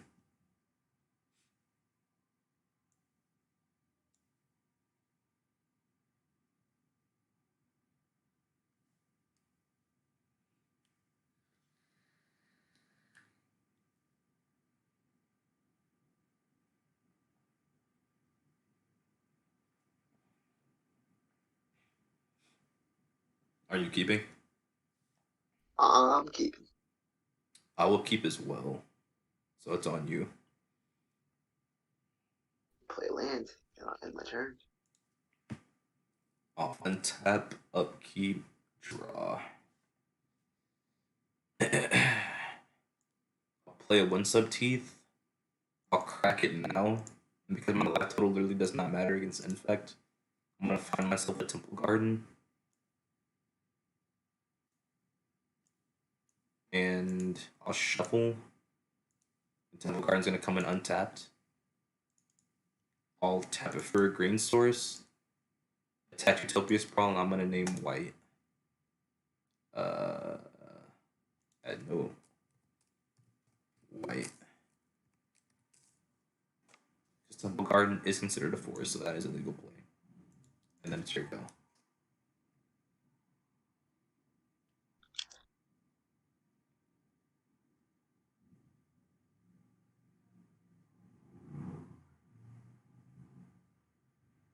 And that's all I got.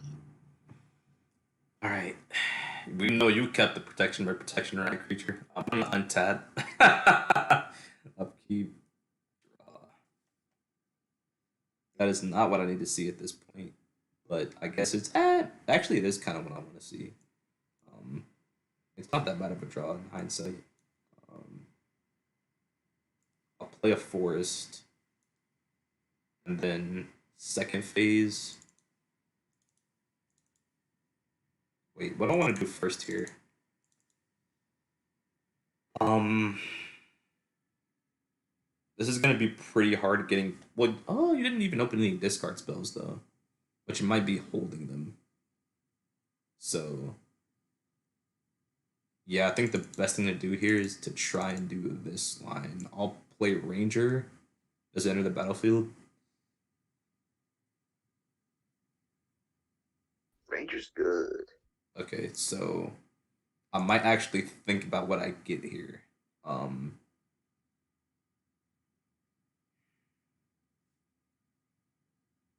there's one other option I could make that will make the game go longer, but it would also sort of guarantee victory in a sense.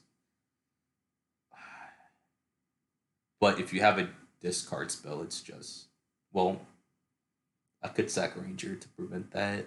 Um, is it worth taking an alternate line here?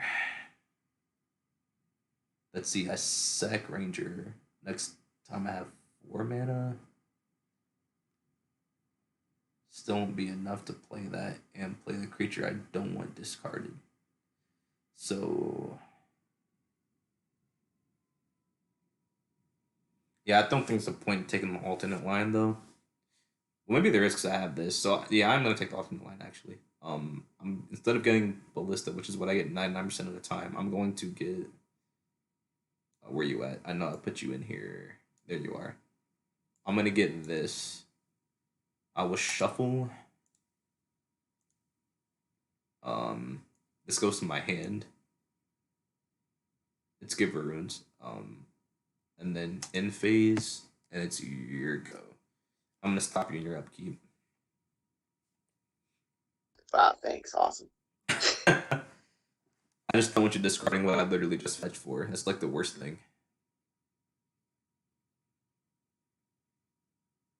Are you in your upkeep? Alright, upkeep. All right, I'll sack Ranger so you cannot cast non-creature spells this turn. Wow, no way.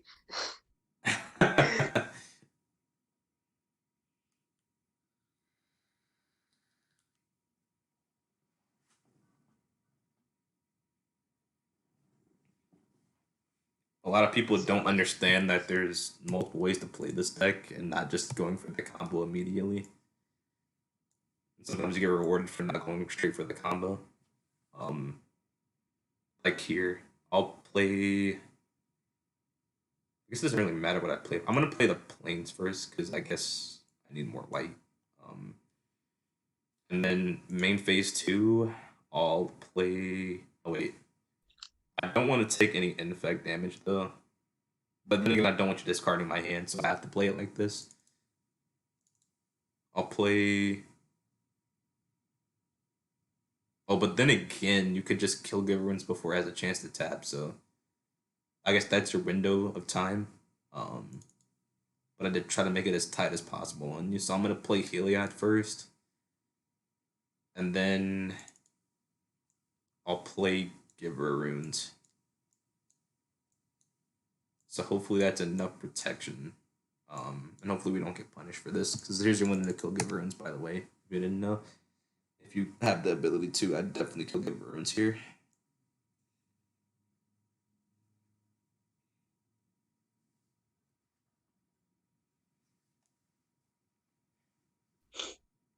Another swamp.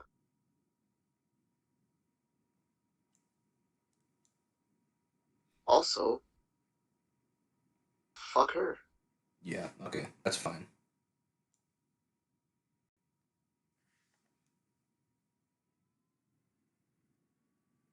Uh, also, let me see your hand.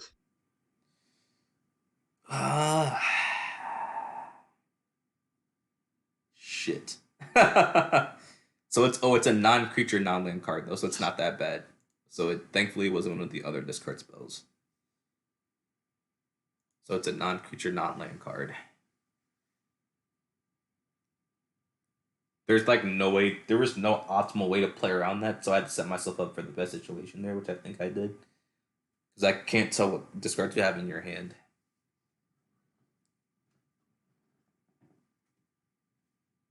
So there's only one or two things you could take here. I was gonna say there's only two things, and they're both pretty good for you. So Yes. So when it comes to playing against Infect, the only so remember what I told you about Ballista entering the battlefield as a 0/0, it just dies. So Collected Company isn't really all that decent against you. The only thing Coco can get me is Spike Feeder, which is the infinite life, but you're playing Infect, so that doesn't really matter. So I take the Eldarmy's Call if I were you, because that can fetch me Ballista, and then I can play Ballista on the field. Donnie's Call will die. Well, and also Collected Company can give me the Conclave Mentor too, but you probably want that up to chance and not up to me fetching for it.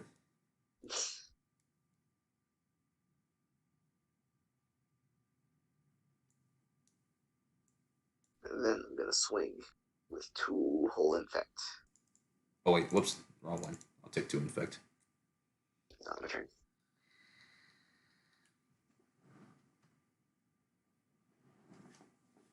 Alright. I'll untap. Upkeep. Draw. This card came in one turn too late, literally. But I will be playing land. I have access to 5, which is one off of me literally playing Ballista and winning on the spot. So I'll definitely be playing this. I'm gonna use my 2 mana sources in one here. Definitely playing Auric Champion now.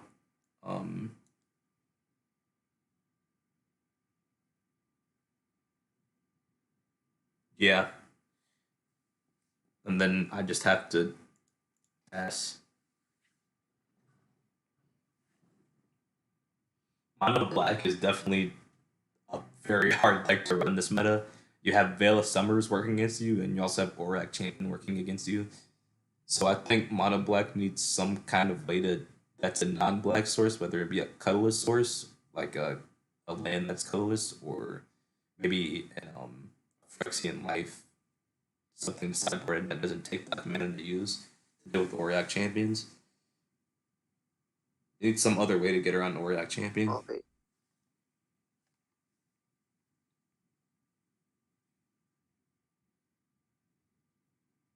You good?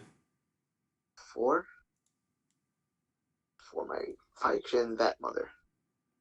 Oof. Okay. We good? Yep. Cool.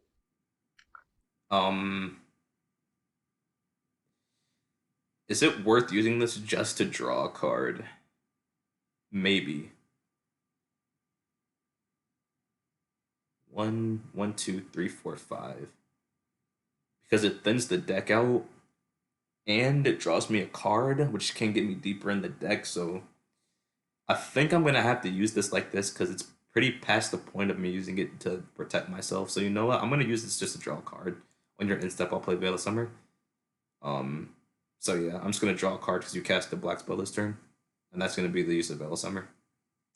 So I'm gonna draw. Okay, that's not a bad draw in hindsight, actually. Oh, and I get a point of life gain from Phyrexian Vatmoth entering the battlefield off of Warlock Champion. So I will put a counter onto. I think it's worth putting the counter on the Heliod here, because I do have this, and then you're just you can't block it anyways. But even if I swing, it's tapped, and then you're doing 6 points of infect to me. So I think I want the counter on Heliod regardless, because it does. I'm not gonna swing with the Auric Champion here. I don't think. So I'm gonna put the counter on Heliod, and then I'll untap. And I'll upkeep, draw.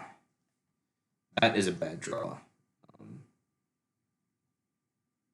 1, 2, 3, 4, 5. Maybe it's not that bad of a draw. It thins the deck out at least. The question is, do I want to do this now? And the answer is no. So I will just second phase end. Let's here we go. So I have the option to give Auric a lifelink as well, which is okay. Summon my legendary dragon.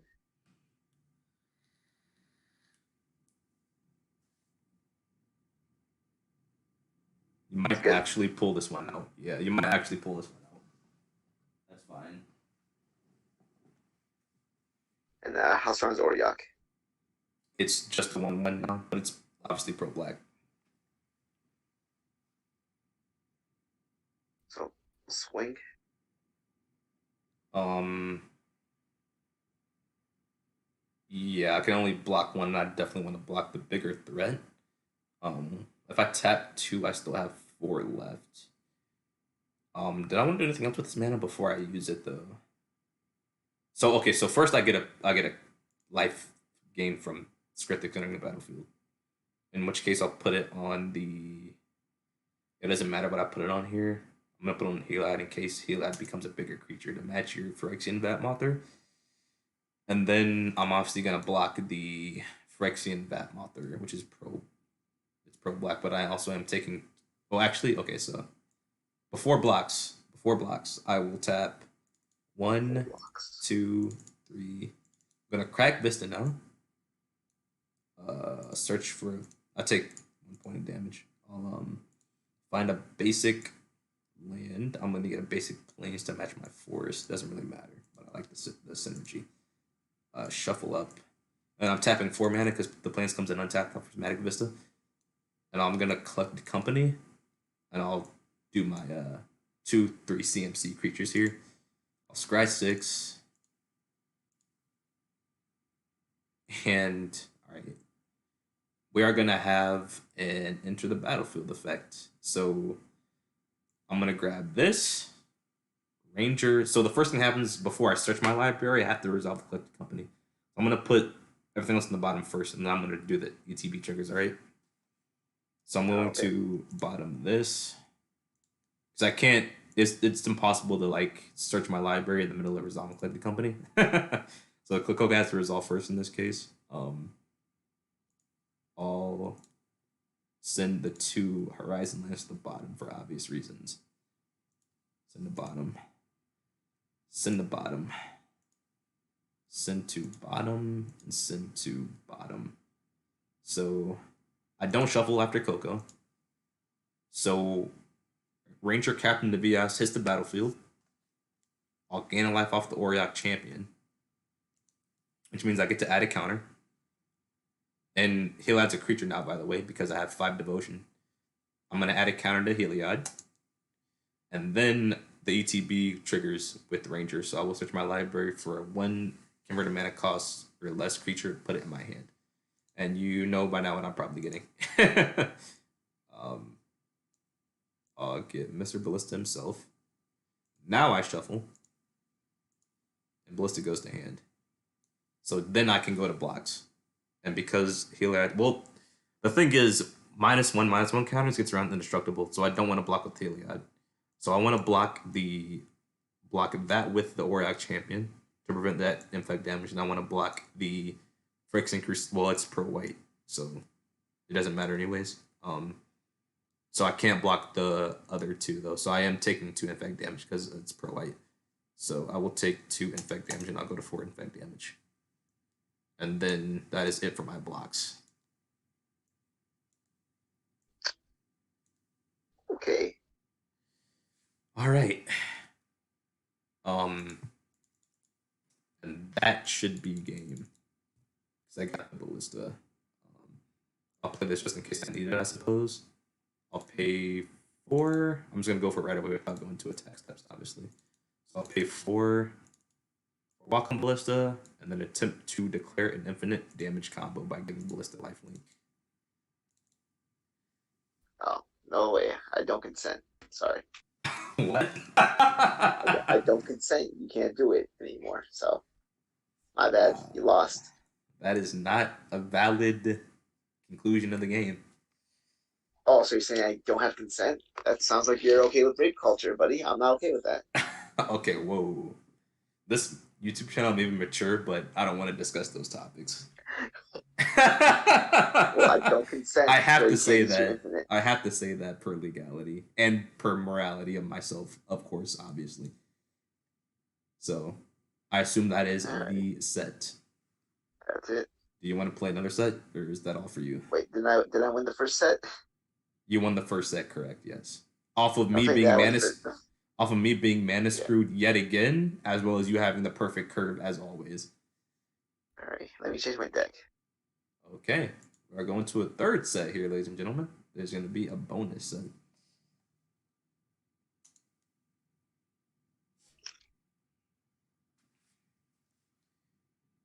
I don't know what I want. Oh, I chose the. Let's redo that. I chose the another option. Ah, jeez. Yeah. Select another deck.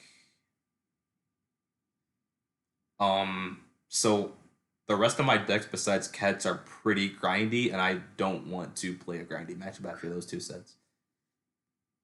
So, I mean, do you want me to play four color or you want me to play breaching? Because you're probably playing Merfolk, right? Hey, So up to you. I think breaching is the less grindy out of the two, so I'm gonna play breaching. I'm pretty sure you're on Merfolk.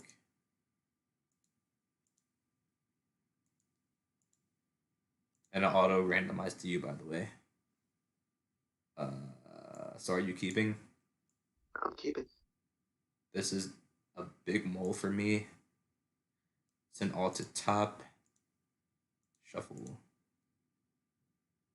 Shuffle. Shuffle. Draw 7. Oh boy. My hands today, as well as pretty much like half the time, pretty crappy. So I can draw a card off of this though. And I have one piece to combo in hand, so but I can't draw anything else, and I don't think one card's gonna be enough to swing me the favor. So I'm gonna mulligan and I'll be dropping two. It's an all to top.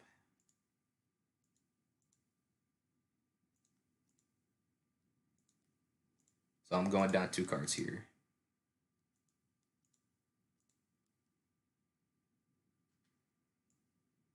Um, Even though this hand is pretty crappy, I don't think I can go down. Maybe I can. I'll be going down to what, 4 cards instead of 5. I mean, at least I can draw a Just card say off you of want to this. lose. The fact you're on Merfolk is the reason I don't want to keep this hand. It has no consistency, so I'm gonna actually mulligan. I'm gonna go down to 4 cards. So we know you're starting with Curse Catcher turn 1, regardless of what I do. Regardless. Regardless. So this I'm gonna keep, and I will be dropping 3 of them. So I think you need to go. Let's see. So turn 1, I go this and this. So then I have this to back it up. So I think you need to go. Can And I you start playing need to now, or go. Now you can. Oh shit. Fuck, this only makes colorless mana if I don't have another land source. So I have to hope to draw a colored mana off the top. So whatever. You can go. play an island, play an Aether Vial, and my turn? Draw a land source. Oh. This only makes colorless as it stands, unfortunately, so I just have to pass. This is the worst possible scenario right now. So hopefully I draw a blue mana source off the top.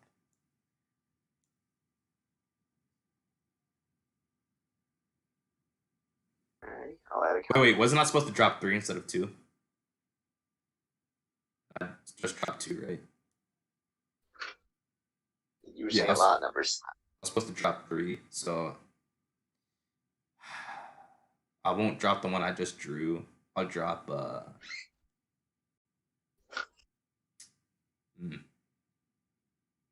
I guess we have to drop this one because it's not early game interaction. Alright. So you're good to go. This is pretty much gonna be a loss already, so but that is the downtime to playing a bunch of non-basic lanes, however. So I have to accept that. Especially Cascade Bluffs. The Aether Vial to bring out Curse Catcher? Yeah. So if I don't get a red source off the top, or at least a Use combined these blue and red two source, for Master of Pearl Trident? you can't do that. This only has 1 counter. Yes, the one counter for my curse So, catcher. oh, okay, yeah, I see. Curse catcher's one, buddy. Yeah, okay. I was about to say they can't split it like that. And I'm No. pretty sure, yeah. So we're just gonna go to game two. Oh man, That's how it man, goes sometimes, I have the perfect fucking hand. You can't just. dude. So that doesn't matter because you literally always have it. So the fact that Ain't it the happened point there is though, not a rare occurrence. man. The fact that happened there is not a rare occurrence in the slightest sense of the word. Well, sometimes it's not like the most perfect hand. It's just You lie. perfect, you know. You lie straight through your fucking teeth. Like sometimes it's just really, really good. So I'm gonna take these out.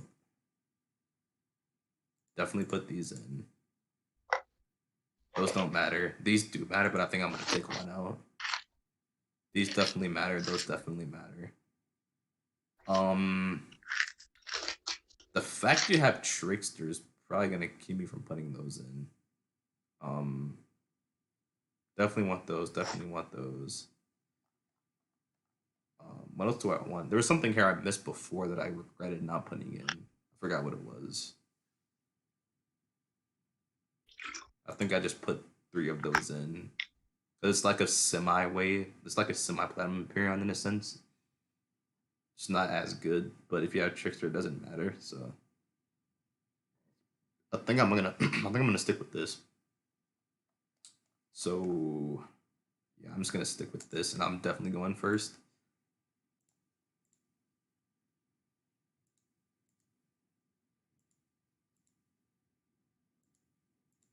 I'm gonna draw here. So this I'm probably keeping. Yeah, I'm gonna keep this.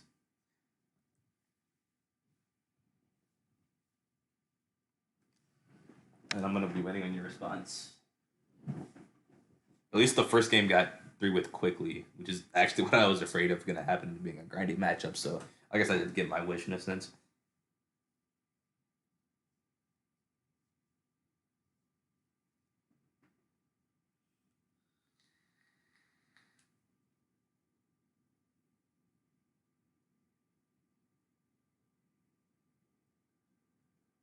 You still there?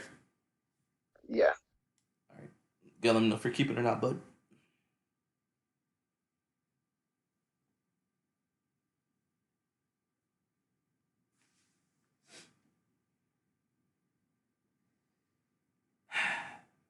I'm saying I think I have one more.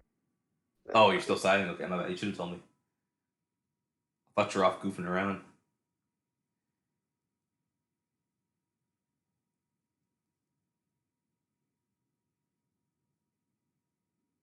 These two.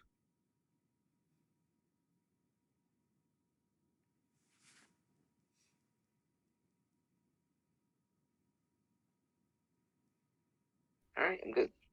I'm gonna shuffle. I'm gonna draw. And I'm gonna keep 7 with the Curse Catcher in hand, and probably an Aether Vial too, as well as another No Lord. holding. Oh shit! Who would have fucking thought? Fucking impossible.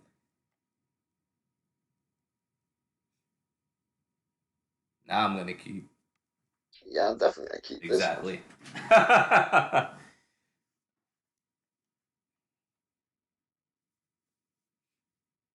All right, I'll let you. Let me send this card to the right, scry 1. deck one. I'm gonna leave that on top, and it's here to go. Nice, nice. Play that in. Play curse catcher. And my turn. All right, I'm gonna untap, upkeep, draw.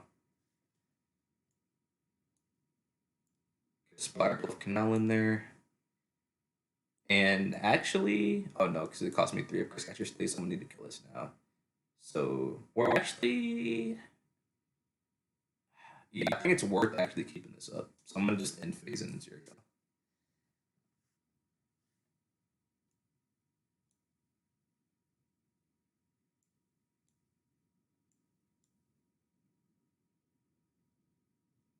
Draw.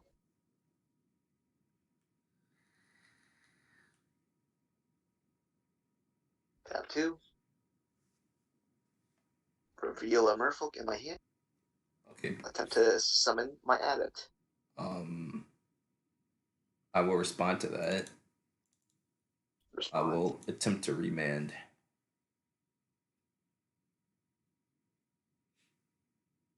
Alrighty. Right. So I will draw a card. Oh, I'll summon for one. No, my turn. All right.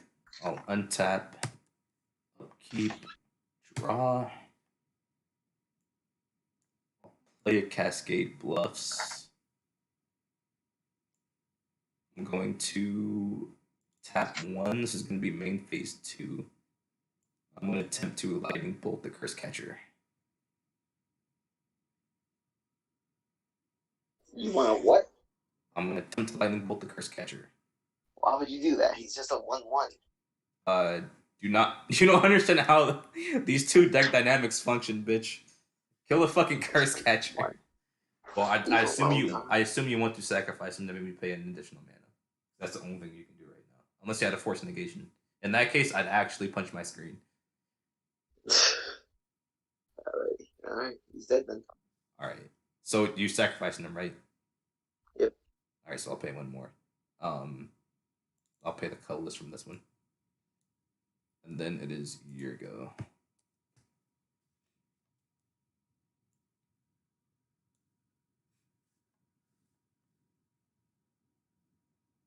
Aether Mile?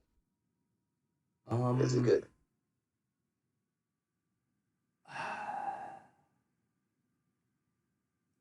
Wow, the one time. Okay, yeah, it's good. It's okay. It's not that big of a problem, honestly. But I just wish you didn't have it.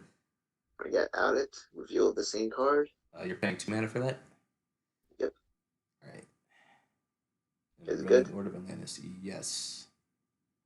And I'll draw. I'll end my turn.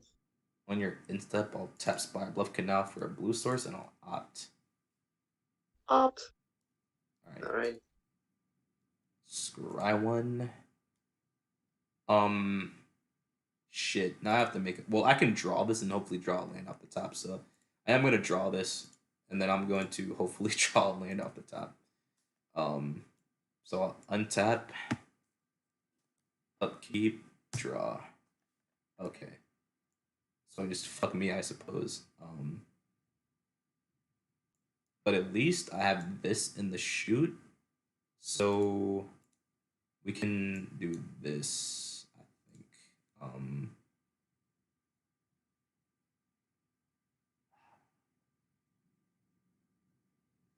Yeah, I don't think there's a point in doing anything in my main phase 1.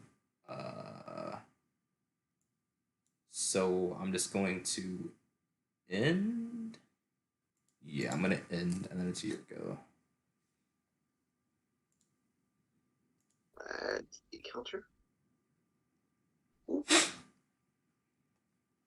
Draw.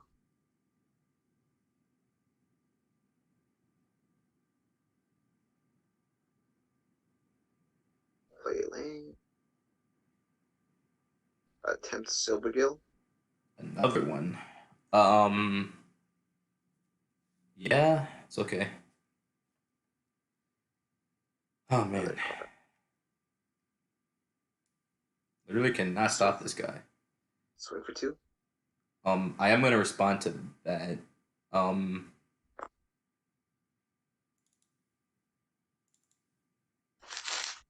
gonna filter land here so I don't waste it. I'm gonna Snapcaster Mage. And I guess. Wait. You have a response to Snapcaster Mage? Mana leak. Whew, okay. Yeah, sure. Alright, let's see my turn. And I'm taking 2. Alright. Untap, upkeep, draw land. Thank you. Holy fuck. So Jeesh. I'm going to filter land, which is 2 mana, one of which being red, and then the other 2 doesn't matter. Boil.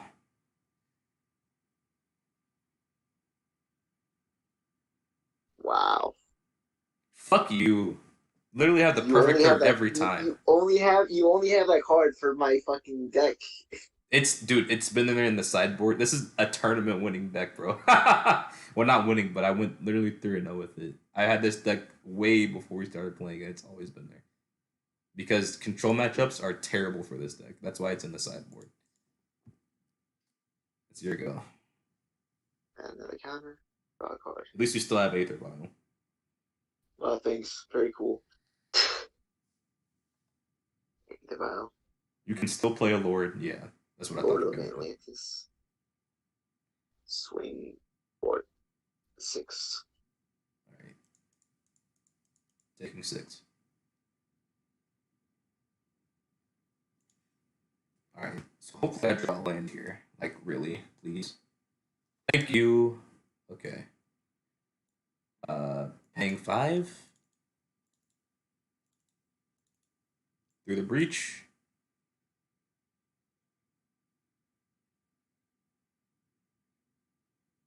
Let's resolve. Yeah. Play Emrakul through the breach. Attack with Emrakul.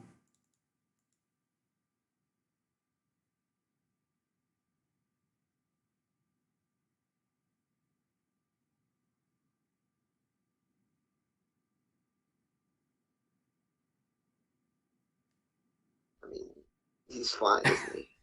Well, before Yeah. damage, you have to sacrifice 6 permanents because Annihilator 6, and then damage that.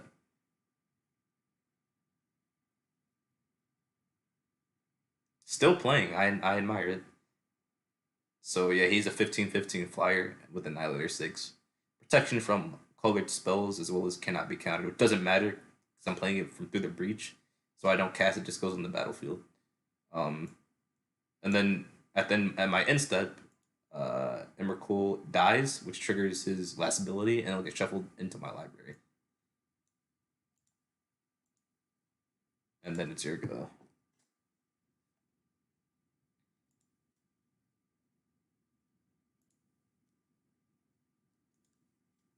It's over. Untap, upkeep, draw. I mean, it's not over till I get you down to 0, which I cannot really do at this phase unless I. Uh, yeah, I have nothing else to draw cards with, so I'm gonna scry with this land. It's my land for turn. I'm gonna bottom that. And before you get a chance to do anything to interact with, I'm going to tap Reflecting Pool. Wait, I could pay 4, draw, and see if I get something. But I think it's better just to hold this up just in case something happens. So I'm going to tap this, and I'm going to Lightning Bolt you directly for 3. And then you're actually going to start one more turn, unfortunately. So then it's your go. I'll pass.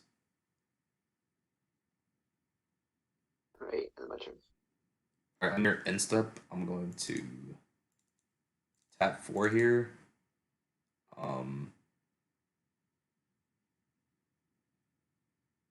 Wait. Oh, I can't use this if you don't have anything on the field because I have to choose 2. It's not up to 2. I have to choose 2 and then it's on the valid target, so I can't do this. Oh yeah, I can. I can return my own thing to my hand. So I'm gonna play Cryptic Command. I'm gonna return my own my own Myanmar to my hand, and I'm gonna draw a card. I'll draw a card. Okay. And then I'll take turn. Untap, upkeep, draw. I'm gonna play this land for turn. I will opt first. I'll scry 1. I'm gonna bottom that. Open draw from opt. That didn't do anything. And then I'm gonna crack my. I'm gonna use the 1 colorless from this filter land. I'm gonna crack my Fire Islet to draw a card. And maybe it's a Lightning Bolt. That's actually. Oh no, that sucks in this case. But I can at least still cast it. So it's your go. Alright. I'm just gonna end the game here. Alright. I want to see what I draw though. How much would it have taken me to get at least a creature on board? It was gonna take me a while. Like you're gonna survive, but you could have built up, dog. Oh, there it was. About 3 turns later, I would have got it. You could have tried to build up, but I didn't have a force negation in my hand. Okay, so as well as a remand. So yeah, let's go to game 3, which is going to be the final game for the first episode here, guys. Hope you guys enjoyed it, and gals as well. So yeah, and here comes the final and third game in the entire first episode. Thank you for playing, Sergio, and thank you for sticking around, viewers. It's overwhelmingly appreciated. Finish game and play another.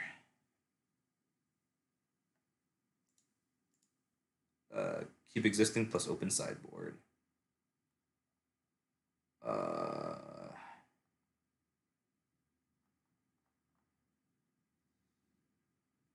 hmm.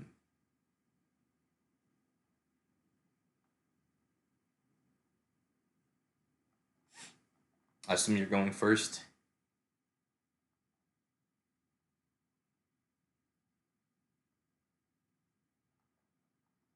I assume you're going Yeah. first. Yeah. I am. Shuffle. Shuffle. Shuffle. Draw 7.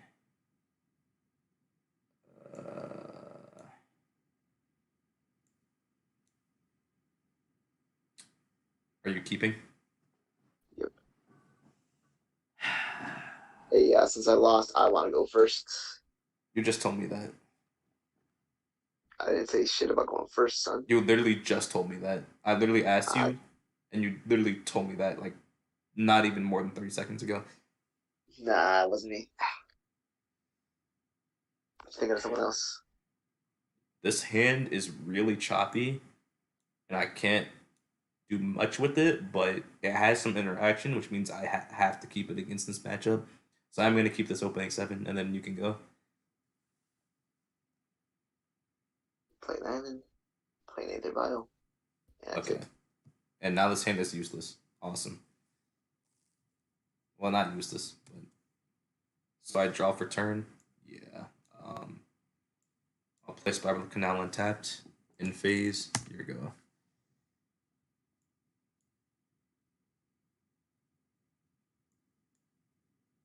Tap. Counter.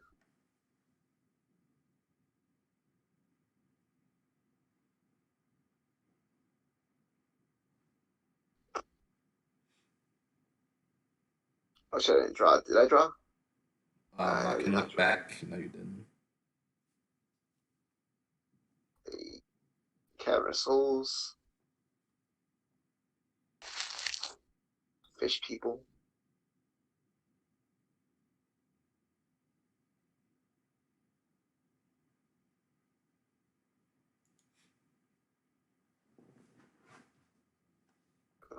Play 2. Adept. Okay. Is it good? Yes. Draw another card. Wait.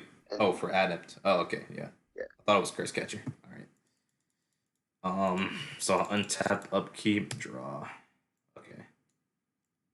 Play a Spiral Canal untapped, and it's your go. I love how the hand I keep for your perfect start, the one time you don't get Curse Catcher opening. That is fucking fantastic.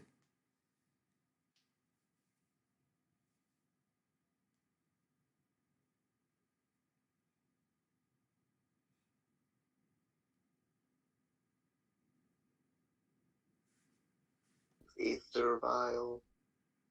Master of Trident. All right. Is he good? Yep. And swing for 3. I'll take. Actually, well, I guess I have to do this now. I'll attempt to lightning bolt the Master of the Pro. I will dispel. I figured. Okay, so you have to tap your blue source. And then I'll attempt to bolt the Master of the Pearl Trident. God damn it! So I'm only taking 2. Okay, that's why I kept that hand, as even though it was kind of shit. Okay. Play a land. And in turn, here you go.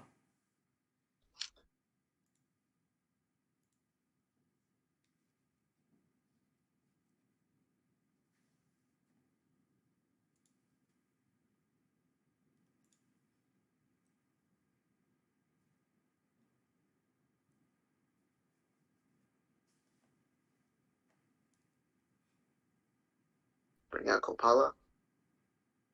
Spells for your opponent. Cast that target merfolk you control costs 2 more to cast. Abilities here. Okay. So if I were to kill, I need 1 more land.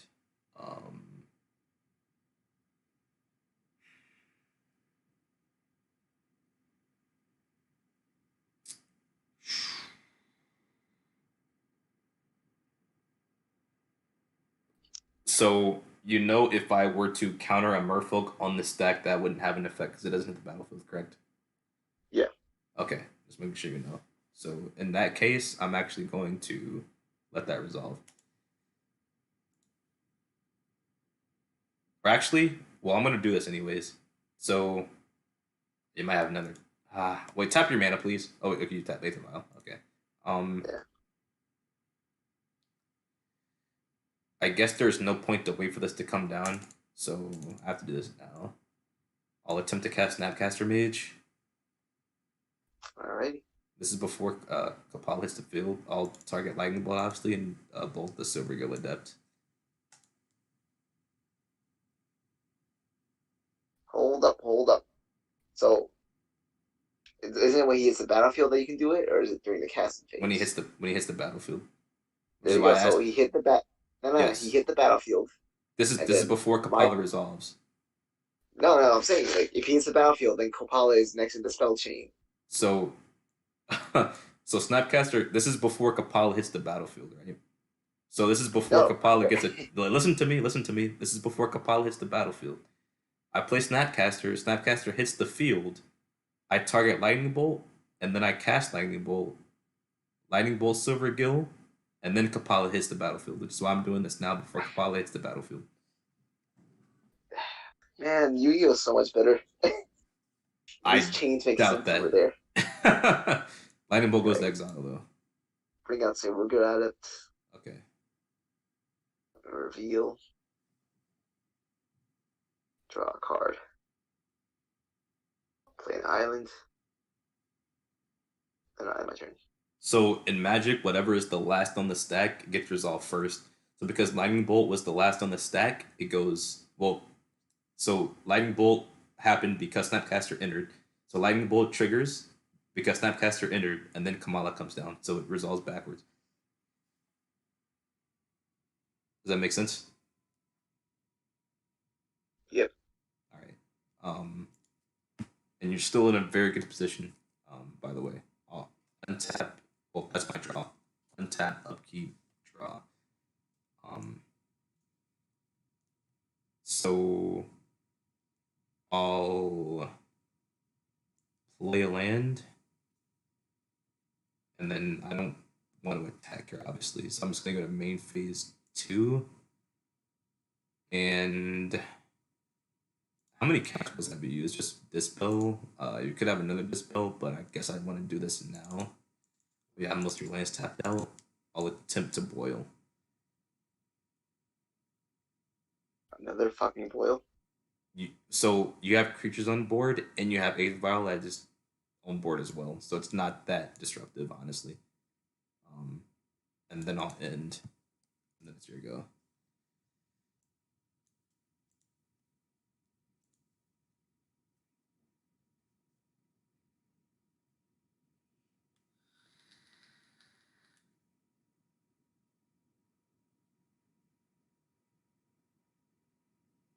Bring in Kira.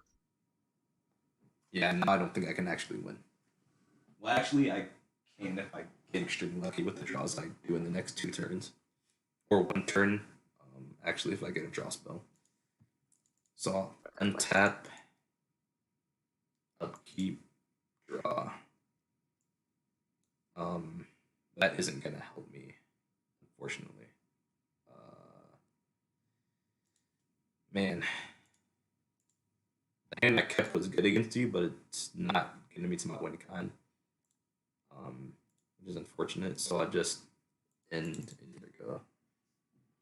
This could have been an Archmage's Charm, or well, I have all cryptics in the deck too, but I took out Archmage's Charm because I thought you were gonna start with Curse Catcher like you always do. And Archmage's Charm is 3 mana, whereas this is 2. I could have done something. So yeah, I could have brought in Archmage's Charm and brought in the Platinum Piranha package, but I was afraid of Trickster. Yeah, Mutavault's good. Swing for 2 flying. Take 2 flying. My turn. Alright. Untap, upkeep, draw. Okay, that's okay.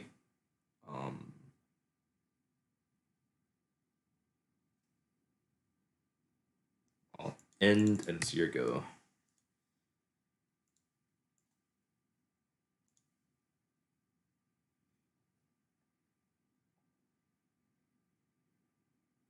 You could have also made Mutavault. Oh, it's not flying. Okay, yeah. I thought for some reason I always get Mutavault and the Nexuses confused. Which one has flying? Which one doesn't? Tap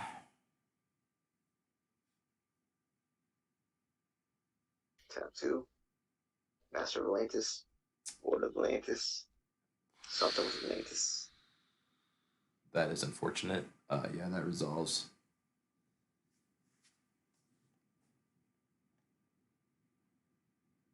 And swinging with 2. That's 3 flying. No, he is not a Merfolk. Oh yeah, it's right. It's 2 flying. Yeah, you're right. So I'll take 2 flying. And then 3. I'm gonna block with the Snapcaster Mage. Alright. Right. Come on. That can scry. Is that lethal on board now? It's not, right? I at least have, yeah, at least have 1 more turn. So I'm gonna scry 1.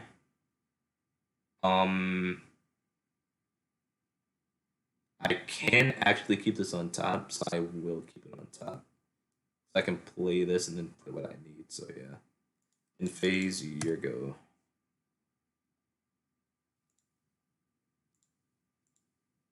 Add a counter. Draw. Play a land. Play 4. Summon my Master of Waves. So you're making 1, 2. So I'm just gonna call it. If I don't get what I need on the next step, I lose. So I don't. You don't have to do any of the math. Okay. Oh wait. What'd you? Oh, it's uncounterable anyways. Yeah, never mind. Because you summoned it with Aether Vial, or you used Aether Vial to bring it in the battlefield. So yeah. So, what are you swinging with?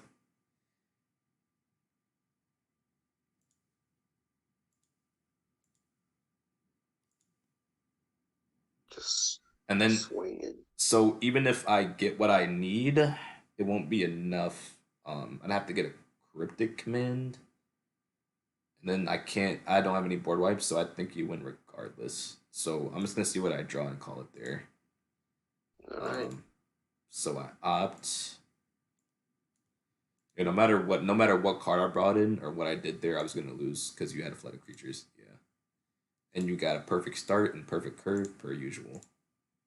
Yeah. No use. So good games. Alright, good games. Alright, I'm out. See you later.